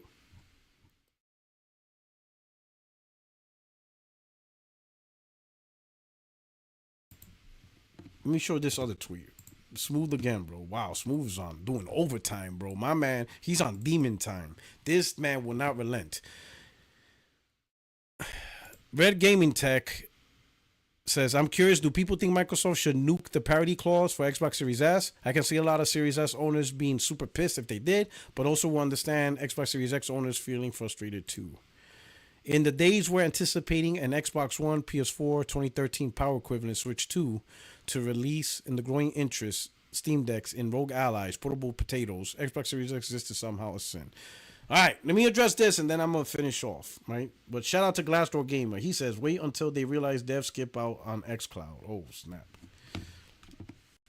Thank you for the super chat. Let me address Kitsmos because he doesn't understand. Switch 2 most likely will have PS4 power. We don't know, and we're going to talk about that later on. But even if they did, let's say the Switch 2 is on the level of the PS4, that just means Switch 2 is going to miss out on a lot of games. Switch 2 is not going to get the Grand Theft Auto. It's not going to get Grand Theft Auto 6. It's not going to get Witcher 4. It's not going to get, Assassin's Creed, the new ones. It's going to be another Tuesday, another generation of Switch. Another generation of a Nintendo product doesn't get majority of the big third-party games. It's only going to get what it can get based on the power. That's it. Right? That's not going to force an industry to do something. Switch is in its own lane, and if it can't get the games, then it's just not going to get it. The only people impacted by that is the Nintendo gamers, but most of them already know what they're getting. Most people, it's been decades. I would say the last time people even thought of getting third party on a Nintendo legitimately was the GameCube.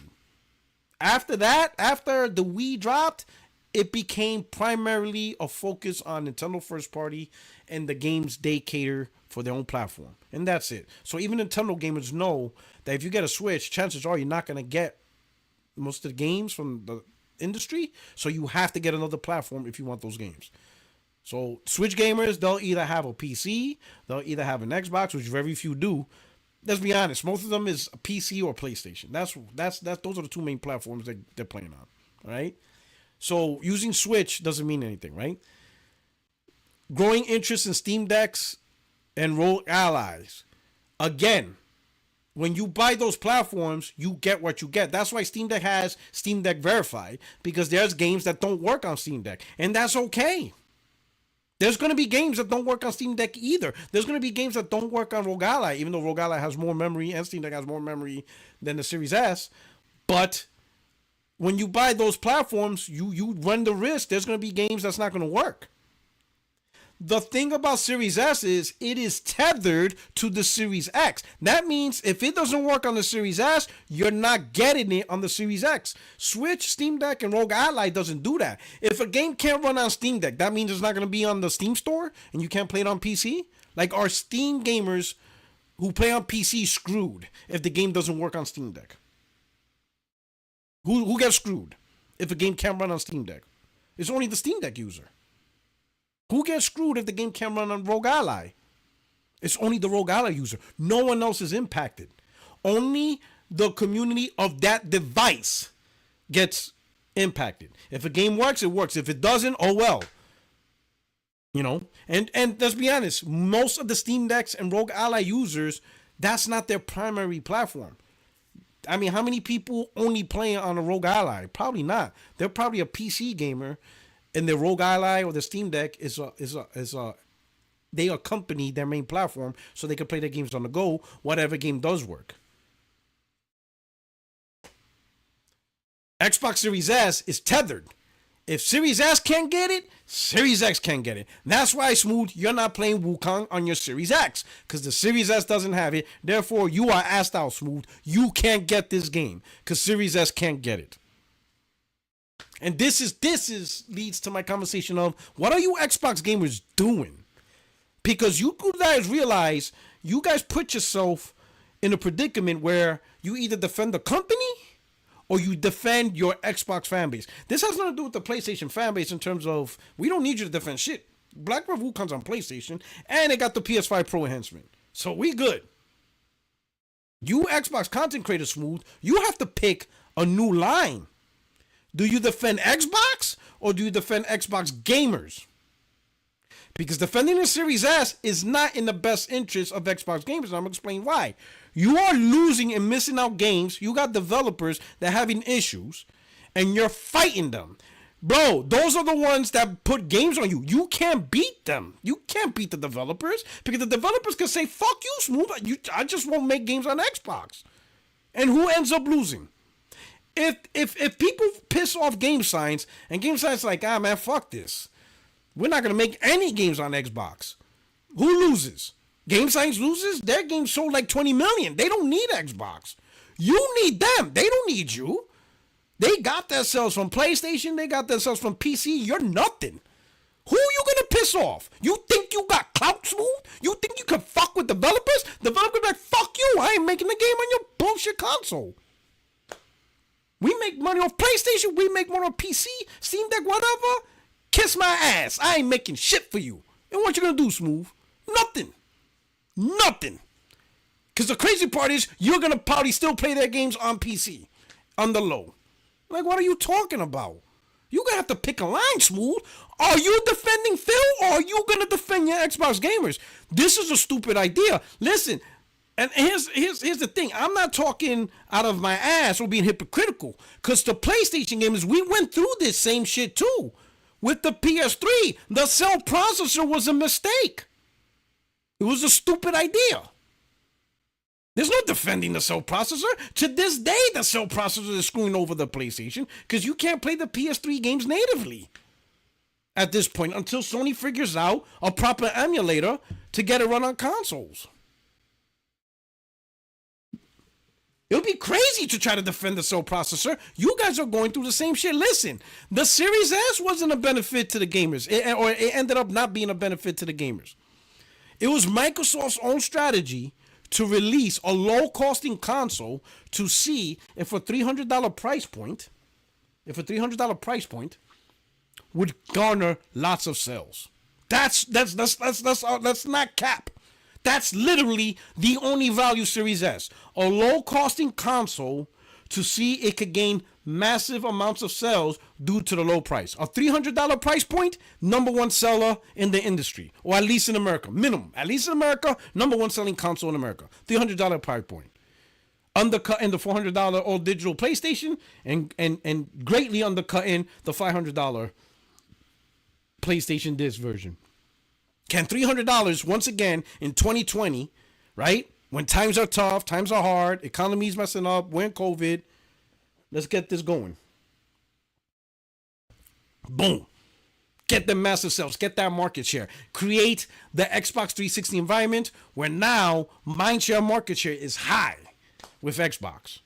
And everybody's like, oh, snap, there is a lot of console sales. There's a lot of people down on Xbox. So you're going to get some good amount of third-party sales at a minimum, at least. Or when I say at a minimum, at least, Xbox, at least, is the number one console in America once again, just like the 360. At least that. Sure, not number one in Europe because Sony has Europe. Nintendo has primarily Japan, but PlayStation gets a little bit. But at least in America, a huge market, Xbox is number one. MPD after MPD after MPD after MPD. Number one console sold in America in 2022, Xbox. Number one console sold in 2023, Xbox. Number one console sold in 2024, Xbox. At least that. Just North America. Xbox would be in a much better place. That's what Series S tried to do. It didn't do that. Less people own Xbox now as compared to the same time frame for Xbox One and Xbox 360. So it's a failure. So now that Xbox Series completely failed its job, what's its value? All it's doing is just bringing more pain. You might as well cut it off. It's gangrene. Your foot is getting rotted. Chop off your foot, bro. There's no point in losing the leg. The toes are gone. Your toes are gone. Chop off the toes, bro. Chop that shit off. Chop off the toes. Save the rest of your foot. There's no reason to defend the Series S. It's not doing anything. It's not doing its intended purpose. It's not bringing great technology, It's not introducing more gamers to the current generation. PlayStation's doing that. PlayStation's smoking 5-1. It's PlayStation that's introducing current gen technology and consoles to gamers. That's where all the gamers are playing this stuff. So Series S is not doing that. There's hardly anyone buying Xbox. Cut the motherfucker off. It's gangrene, bro. Is put a tourniquet and chop that shit off. Don't let the poison spread to the rest of your body.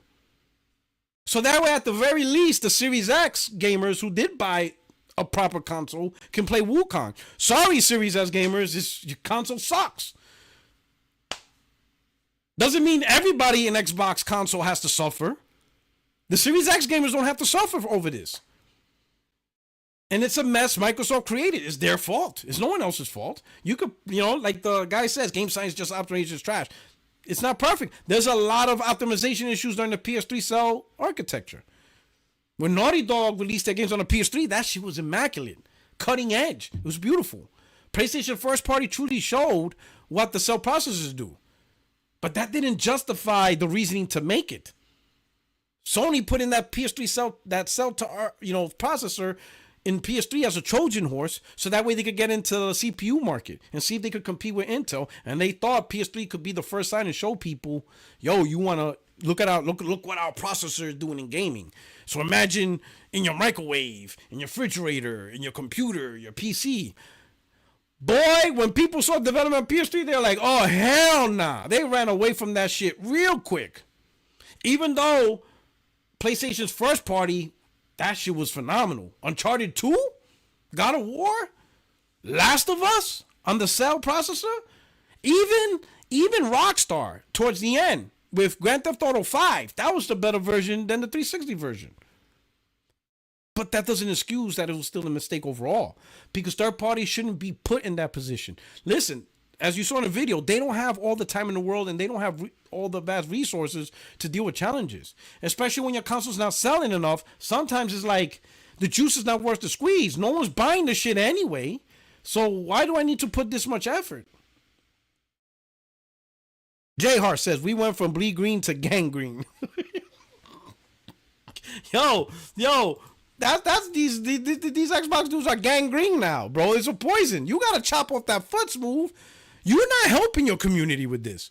Defending Series S, listen, no one's buying it, and it's just causing you guys problems. So why are you defending it? Microsoft's not making this move again. It was a stupid move. So you Xbox content creators, you got a line to draw. Do you want to keep defending the company and failing them for a mistake they clearly made, or do you want to look out for your community? Because they both are not aligned. Cyfix38 says Xbox fanboys are trying to flex Xbox games selling on PlayStation. The reason why you don't see EA fanboys flex Madden sales. Oh yeah, that's a good segue to talk about something. I'm gonna bring up something real quick. And Glassdoor Gamer with the super chat says they might get sued if they caught off the Series S. You know what? They might. It's a stupid move. Just like how PlayStation went with the cell processor, it's a lingering impact that you just got to deal with. Now, I think the cell processor situation is worse because, as you can see, it doesn't allow for PS3 games to run natively on PlayStation, which I know, and I'm not saying that's a huge, big deal across the spectrum, but I think there's enough people that really don't like that, right? It's a problem. Microsoft made them gamble in their best interest, thinking this is how to be successful. It failed. And now Xbox community is in a rut. You have a lot of developers that's saying that this is a challenge, right? Now, I would say the ones that are seasoned, the EAs, the Ubisoft, they already know, which only leads me to a question. I might think about this. Are these developers truly maximizing the RAM that's in PlayStation 5 and Series X? Because if they went balls to the walls at 14 gigs, and now they're going to put the game on a Series S, and they have to cut 6 gigs to optimize it, that is a lot. And I don't think they're truly maximizing the available 16 gigs that the consoles have. I think that's like a moderate, and this is just all opinion, but I think there's a moderate happy medium to where they don't go too high. So that way when they do the cuts, it's not drastic. It's not a drastic 6 gig cut. You know what I mean? And I think they're smart enough to balance that. And I think that's why they have to do. And we all knew Series S was going to be the anchor for this generation. It's literally holding back. Because they have to worry about 8 gigs. And it's slow RAM too. It's not even fast. You know? So I would imagine when they develop these games, they're already planning like, hey, let's remember Series S. Let's not go too hard. Series S. Oh yeah, that's right. We don't want to put ourselves where we're struggling to optimize for the lack of 6 gigs. You know? That shit's corny. That shit's crazy. That shit's wild. Cyfix, talking about PlayStation sales. Look at this thing right here.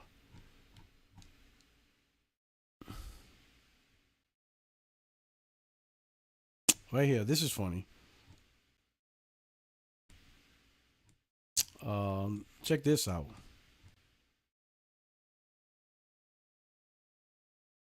Oh, let's hear this. Let's hear this. This is another upset at Game Science. Right? God forbid.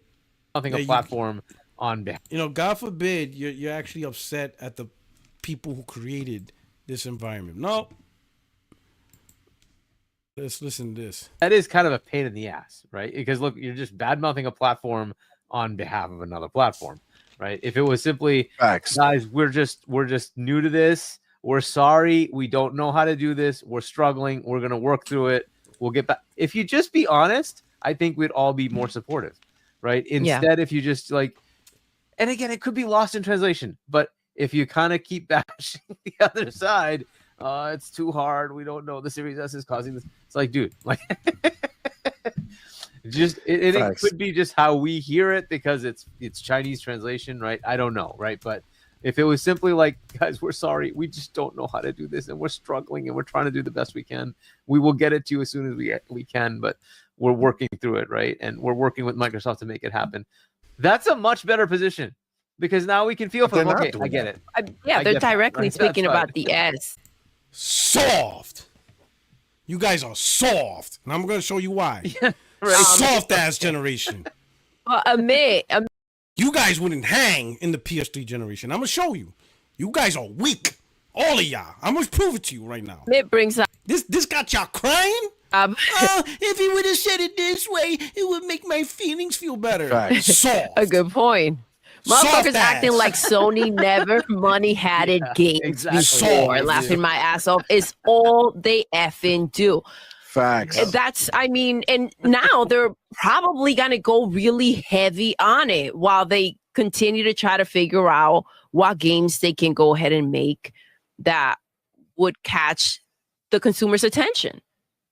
That is kind of The PS3 360 era. You think that's bad? Bro, talk to me when you have one of the top developers of all time say the PS3 is a waste of everybody's time. That man didn't do technical. He said, start this shit over. Bro, what the hell y'all talking about?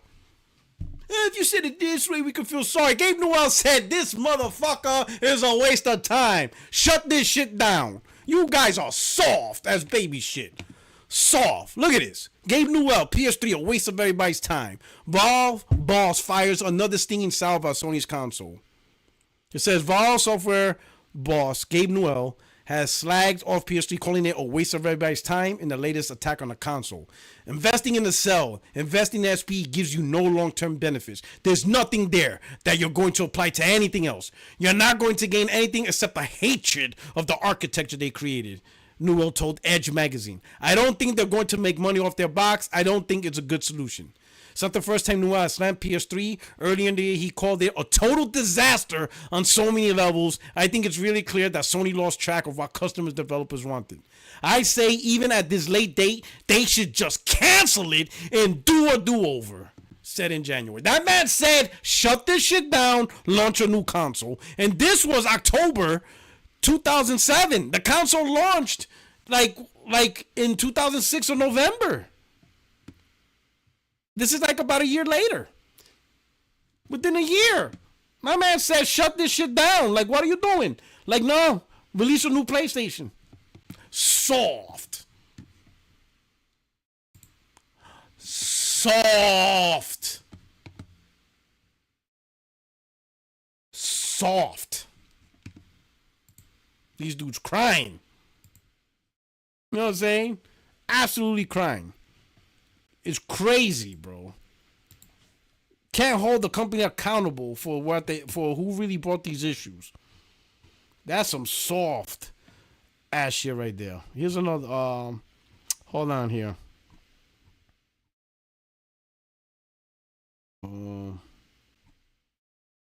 Let me show you the final quote before I move on to the next topic, which is here you go. This is a new cope, the final cope, and then we'll move on to the next topic. Man, these guys, this is gold. 2025 is gonna be lit. I'm gonna tell you guys, we're gonna enjoy 2025 because we're halfway into the gen, so all the pain and suffering is all coming out. These guys are suffering. I'm going to make a statement that's incredibly true. Do not look to PlayStation for your games this year because you're going to be disappointed. Yes, Ghost of Yotai is coming, and it's going to be dope, and I cannot wait to get into it. Yes, Death Stranding 2 is supposed to be released, and hopefully that it is, but that's no longer a multiplat. That is, no longer an exclusive, it's a multiplat. That's about all you're getting from PlayStation. The biggest games... Didn't they say that last year, that 2024 was going to be dead? And that PlayStation's not getting much? Like, these guys don't learn, bro. PlayStation's a beast. Like, bro, you guys don't learn. Y'all still go with that, oh, you ain't got a showcase and roadmap. And yet we, PlayStation straight crush Xbox this year. And then the crown jewel ended up winning Game of the Year. Oh, my God. Crazy. Coming out in 2025 or your PlayStation 5 are Xbox-owned IP. And that's incredible. Facts. Again, just look at it. Call of Duty... You bought it the most. You literally are paying for the next Call of Duty game. Thank you, PlayStation gamers. Doom Eternal you're going to buy, right? It's going to be great. I'm sure the Oblivion Doom the remake... Dark Ages. Yeah, Doom the Dark Ages. Yes, I said Doom Eternal. Doom the Dark Ages is going to be on your console. You're going to buy it up. You're going to lap it up. It's going to be great. It's going to be an incredible game. Graphically, it's going to be amazing.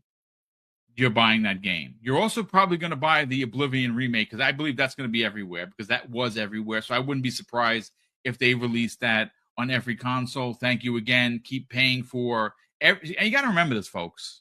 And this is not being slanderous. Every game a PlayStation gamer purchases from Xbox to play on their console, they are literally funding the next acquisition, which could be Take-Two. Thank you, PlayStation gamers. But I'm going to. Did he try to throw shots at PlayStation by saying PlayStation's getting games from Xbox? That is the weirdest insult I have ever heard. Like, is that insult? Like, well, where's the insult? Boom. Like, where's the insult? Like, I don't understand. Where's the shots? Where's you throwing the shots? PlayStation is literally funding the next Call of Duty game. They funded almost every Call of Duty game since 2007. I don't understand. Where's the shot? Like.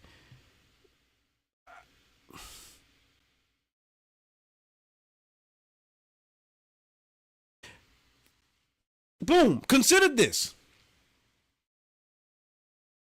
Boom. And C Money.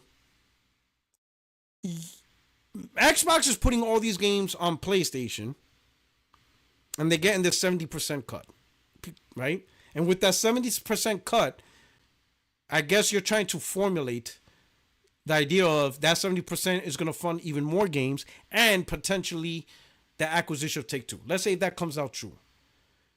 It's not gonna. Nothing changes for PlayStation because all the games from Take Two is still gonna be on PlayStation. The Grand Theft Autos and whatever, what NBA 2K, whatever title Take Two has is still on PlayStation. So nothing changes for the PlayStation gamer. Doesn't matter if Take Two remains independent, on their own, or Microsoft takes over. Nothing changes for the PlayStation gamer. They still got the games, right? So from the perspective of the PlayStation gamer, same. But on the flip side, the 30% cut, PlayStation gets a 30% cut of every game Xbox puts on PlayStation. Now, of course, Call of Duty was a game always on PlayStation, so that actually PlayStation's making more money off of Call of Duty because before they were only getting 15 to 20% cut because that was part of the marketing deal. Now that they don't have the marketing deal, it's the normal rate, 30%, right? But now games like, Sea of Thieves, they're getting 30% off for money transactions. Hi-Fi Rush, 30%, which didn't sell a lot. Outer Worlds 2, which was an announced exclusive, so they weren't supposed to get a 30% cut. Now they are getting a 30% cut. Chances are Avowed. Indiana Jones, during the FTC trial, they renegotiated to keep it off PlayStation, but now they put it back on PlayStation, so 30% cut on that. All these games Microsoft making, Sony's going to get a 30% cut. With that 30% cut, a portion of that will be used to fund games and develop games that will not be on Xbox. More games that come from China are not going to be on Xbox. More games that come from South Korea, not on Xbox. And PlayStation's expanding into Africa, getting new talent from African developers. Yeah, not on Xbox consoles.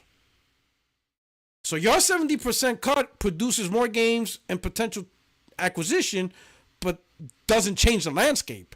PlayStation gamers will still play those games. But the 30% cut funds games that won't be on your console. So you're going to keep going through this scenario of, why is this game not on Xbox? Why is this game not on Xbox? Why is Sony keep money hiding? You're funding Sony's money hiding. That 30% funds Sony's money hiding. So which you think is a bigger impact to the gamers on the console? The PlayStation gamer who plays on PlayStation consoles and Microsoft getting 70% cut, or the Xbox gamers who plays on Xbox console and Sony's getting a 30% cut from Microsoft? Which of the two is really hurting? It's the Xbox gamers that are hurting. Because they're going to see games being made from new fresh talent, new developers, and it's not on Xbox. And your console gamers will continue. Those Xbox gamers will continue to be like, why isn't this game? Oh, I'm so sick of Sony money hat. And you're always going to have podcasts, and there's always going to be social media outrage on that same thing.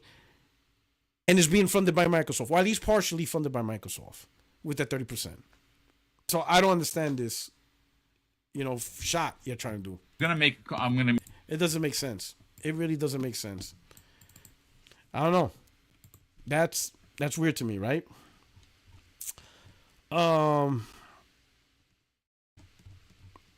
Let's see. I think it's time for the final topic, right? Nintendo Switch 2. Nintendo Switch 2. Un momento, please. Where's the Nintendo Switch 2?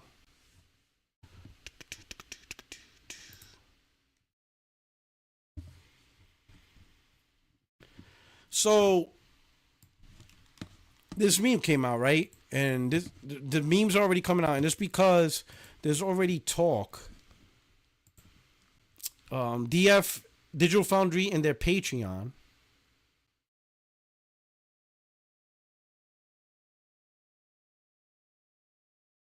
hold on. Let me see if I can find it. Give me a second. J-Dub is subscribed to, I think, the Patreon for Digital Foundry, I think. Give me a second.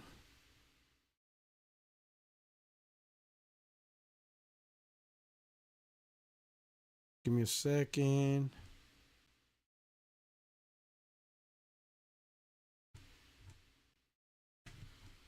All right, J-Dub. Where is it?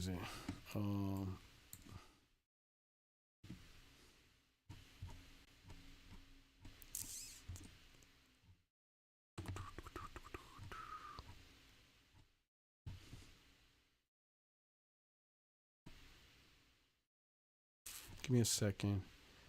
He took screenshots, but when Digital Foundry does their thing on a Patreon, it later on goes on their YouTube. Okay, here we go. Found it. So right over here, his J-Dub said, Digital Foundry compared the Switch 2 specs, the rumored specs, to an iPhone 15 Pro and an Xbox One S. All them Nintendo dudes who thought they were getting Series S and PS4 Pro levels of performance just don't know Nintendo. Apparently, they got a cheap deal on those Samsung chips that were end of life. Well, I mean, these are all rumored specs and stuff like that, right? But Digital Foundry, why is it not clipping? Let me try to do this. There you go. There you go. These are the graphics of 15 Pro and Xbox One S. There's a video and stuff like that. So the conversation is getting deeper, right? Because Nintendo soon will shout out to Lick. Oh, here we go. Let me catch up to some.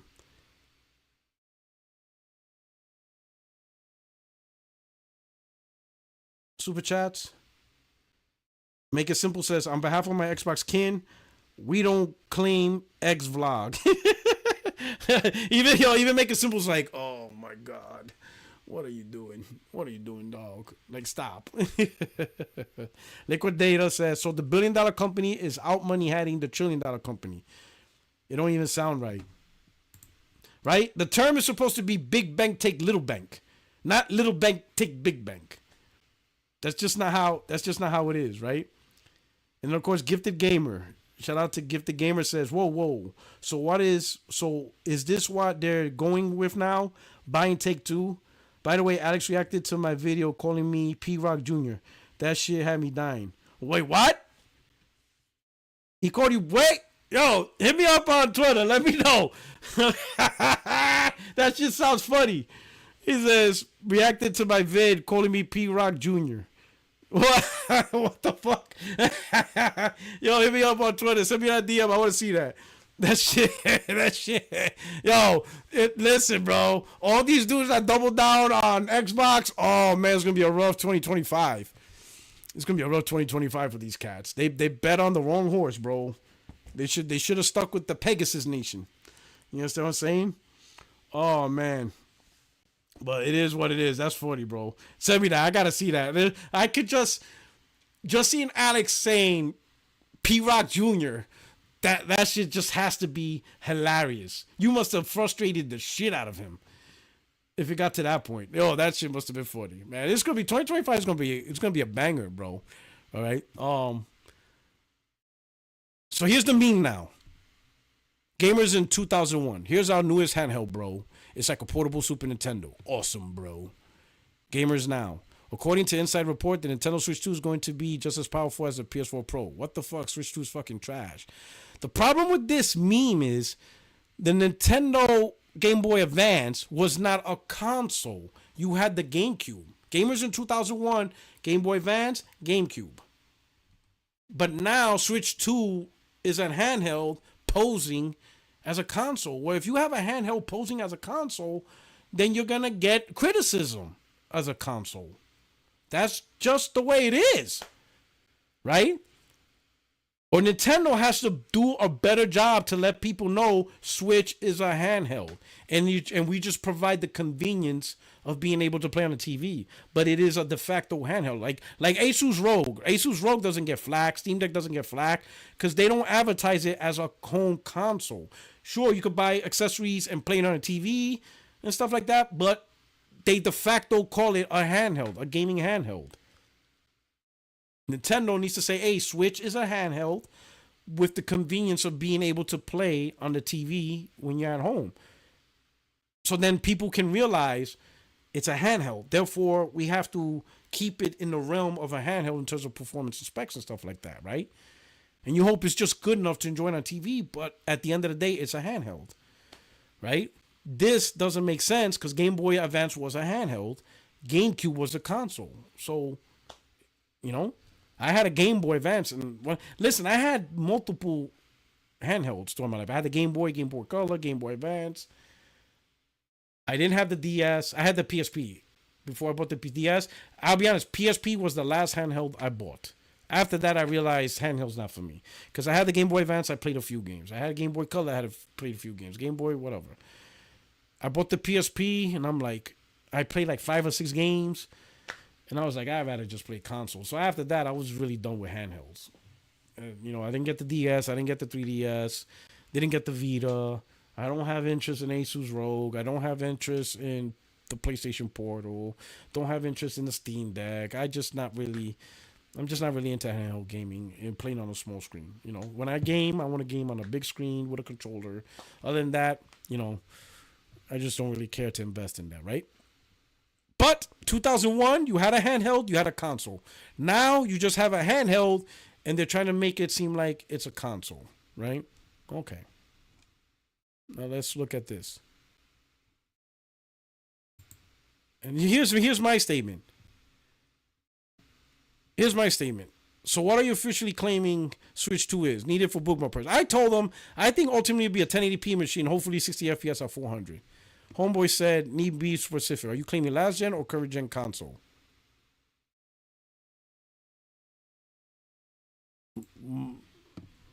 I'll say this. It won't have GTA 6. It won't have GTA 6. Why is it capitalized? Oh, caps lock. It won't have GTA 6. Okay. But the games that do have GTA 6. But the hold on, let me do this. But the games it will have, I hope it's 1080p 60 FPS. Mostly I'm just concerned about the exclusive. I'm just concerned, well, the exclusives. You think I'm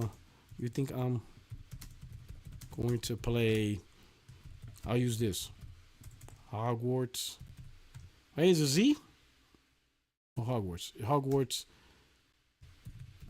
Legacy 2 on Legacy? No. Legacy 2 on Switch 2?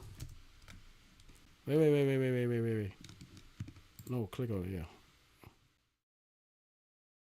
And let's do that laughing emoji. Lots of laughter. You think I want to play Hogwarts Legacy 2 on the Switch too? Yeah. You know what I'm saying? I'll be honest. That's all. I know it's a low bar. That's all I'm asking from the Switch 2. That when I play on a TV, it's a clean 1080p 60 frames. That's all I'm asking. That's all I'm asking. 1080p 60. I know it's a low bar. I know it's a fucking low bar. 1080p 60. If it looks like PlayStation 4 games, fine. PlayStation 4 games look decent enough. If I play it and it looks like a PS4 at 60 frames, I'm good. Sold. I'm not going to be playing the multiplats because, you know, I got that Pro. But all the exclusives, got it.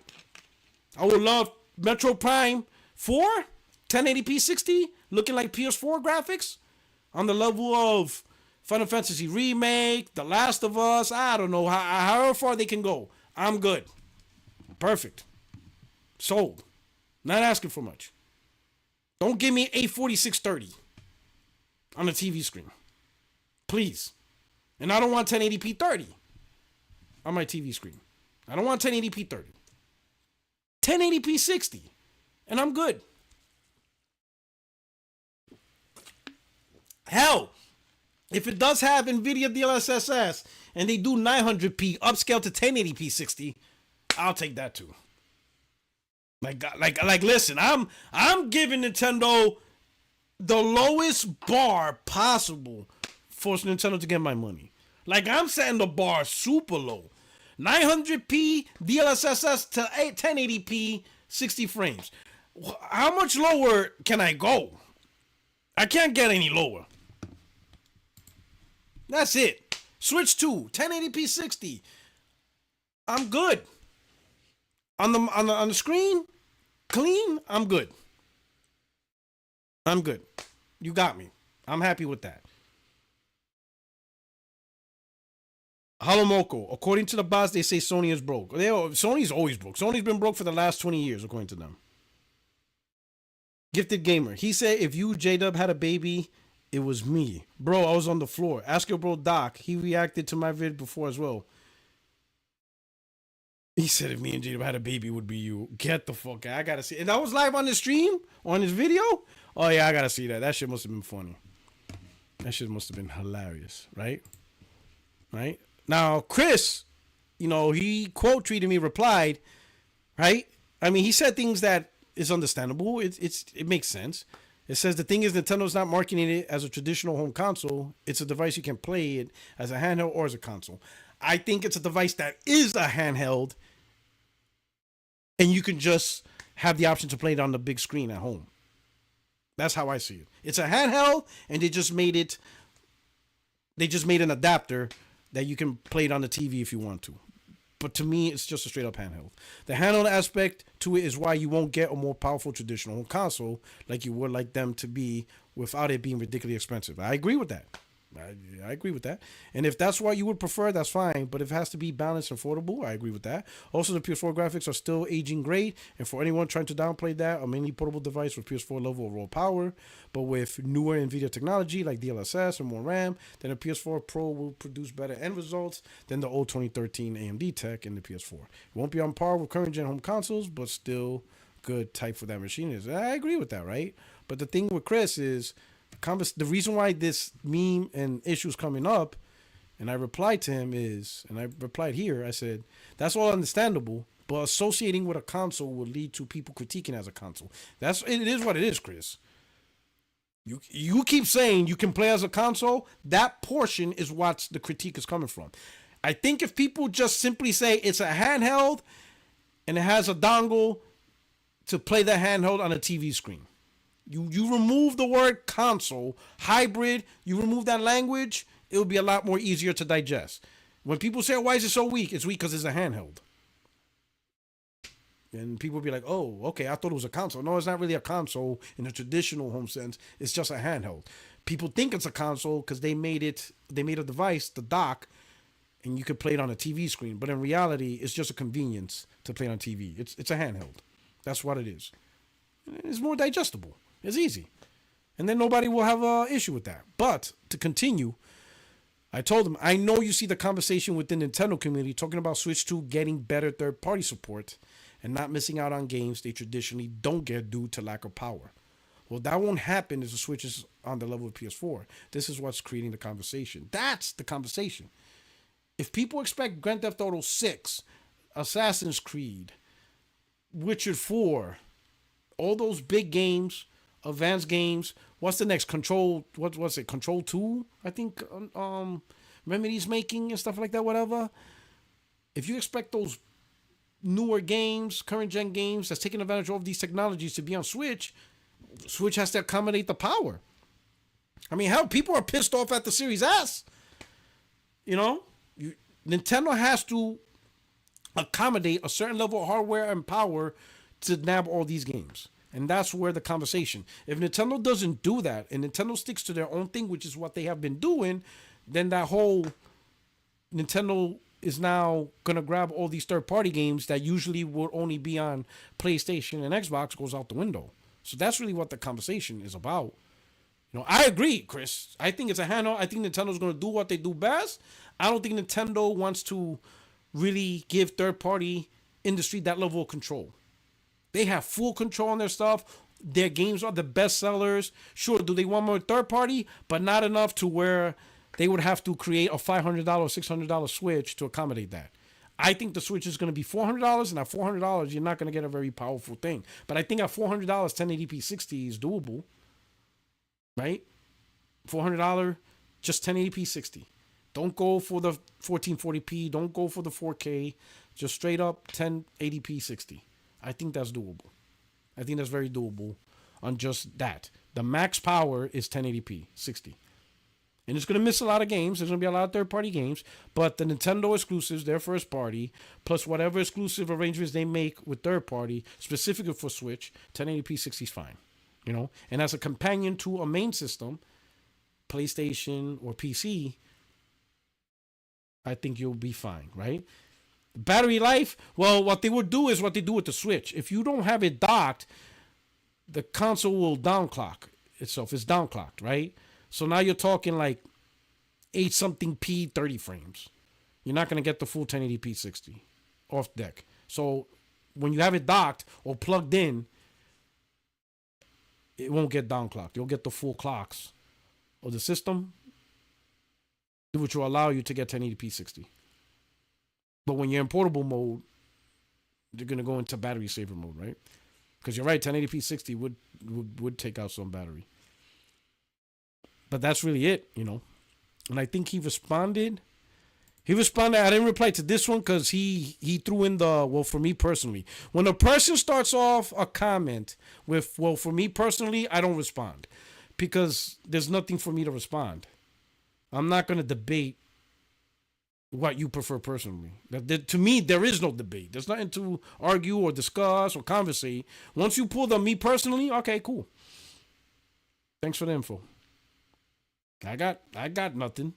When anybody says, for me personally, I'm all right, cool. That's your truth. That's what you want. There's really nothing to talk about or to argue. I'm not going to argue what you personally want. Thanks for letting me know. And that's it. So I didn't respond to this because once he starts with personally, then he's just talking about his preference, and his preference is not wrong. It's his preference. That's why he's ready to play, and that's why he's going to pay for. And he's not wrong. That's why he wants, and that's it. The case is closed. There's nothing to discuss. Well, he says, for me personally, whether it gets all third-party multi-plats or none, it wouldn't matter to me because all my third-party games are played and purchased on PlayStation. Switch is all about exclusives, mainly for me. I just want a bigger lead from OG Switch.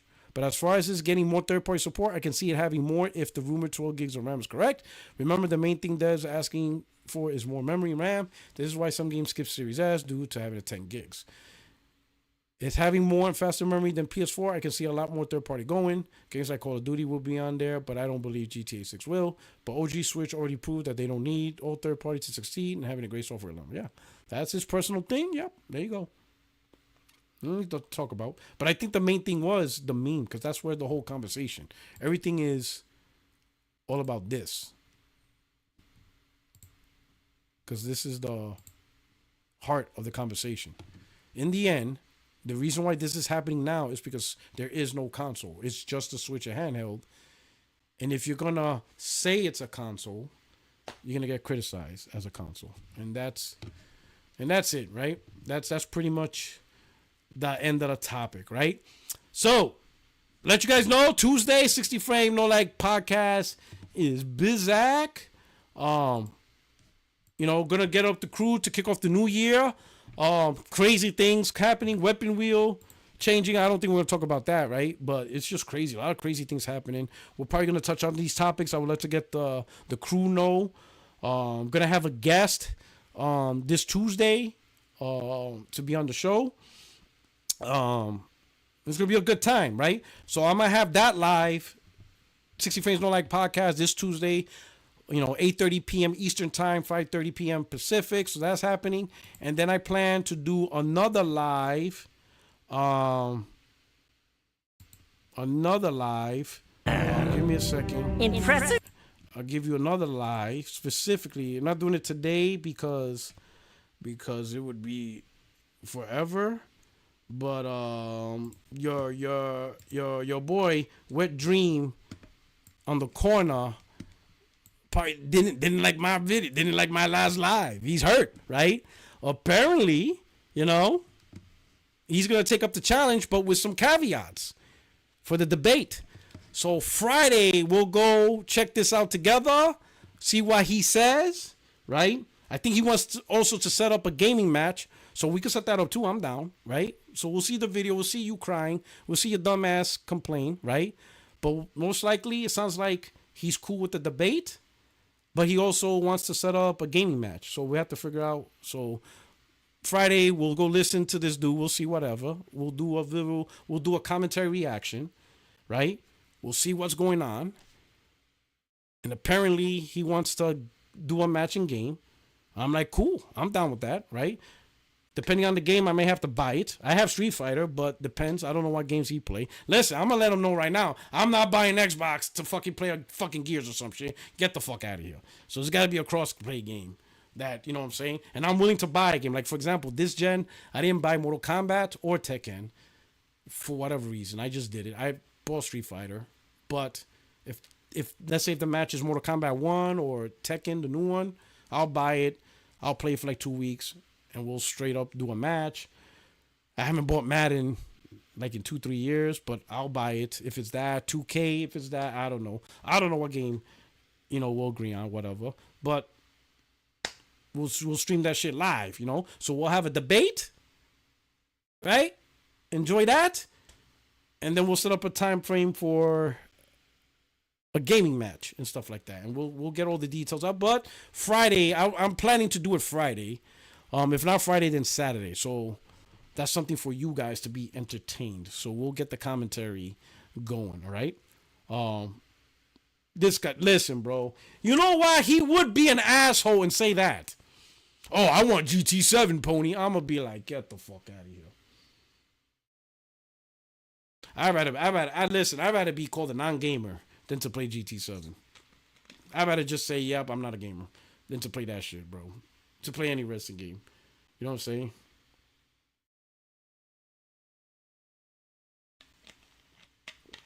You know what I'm saying?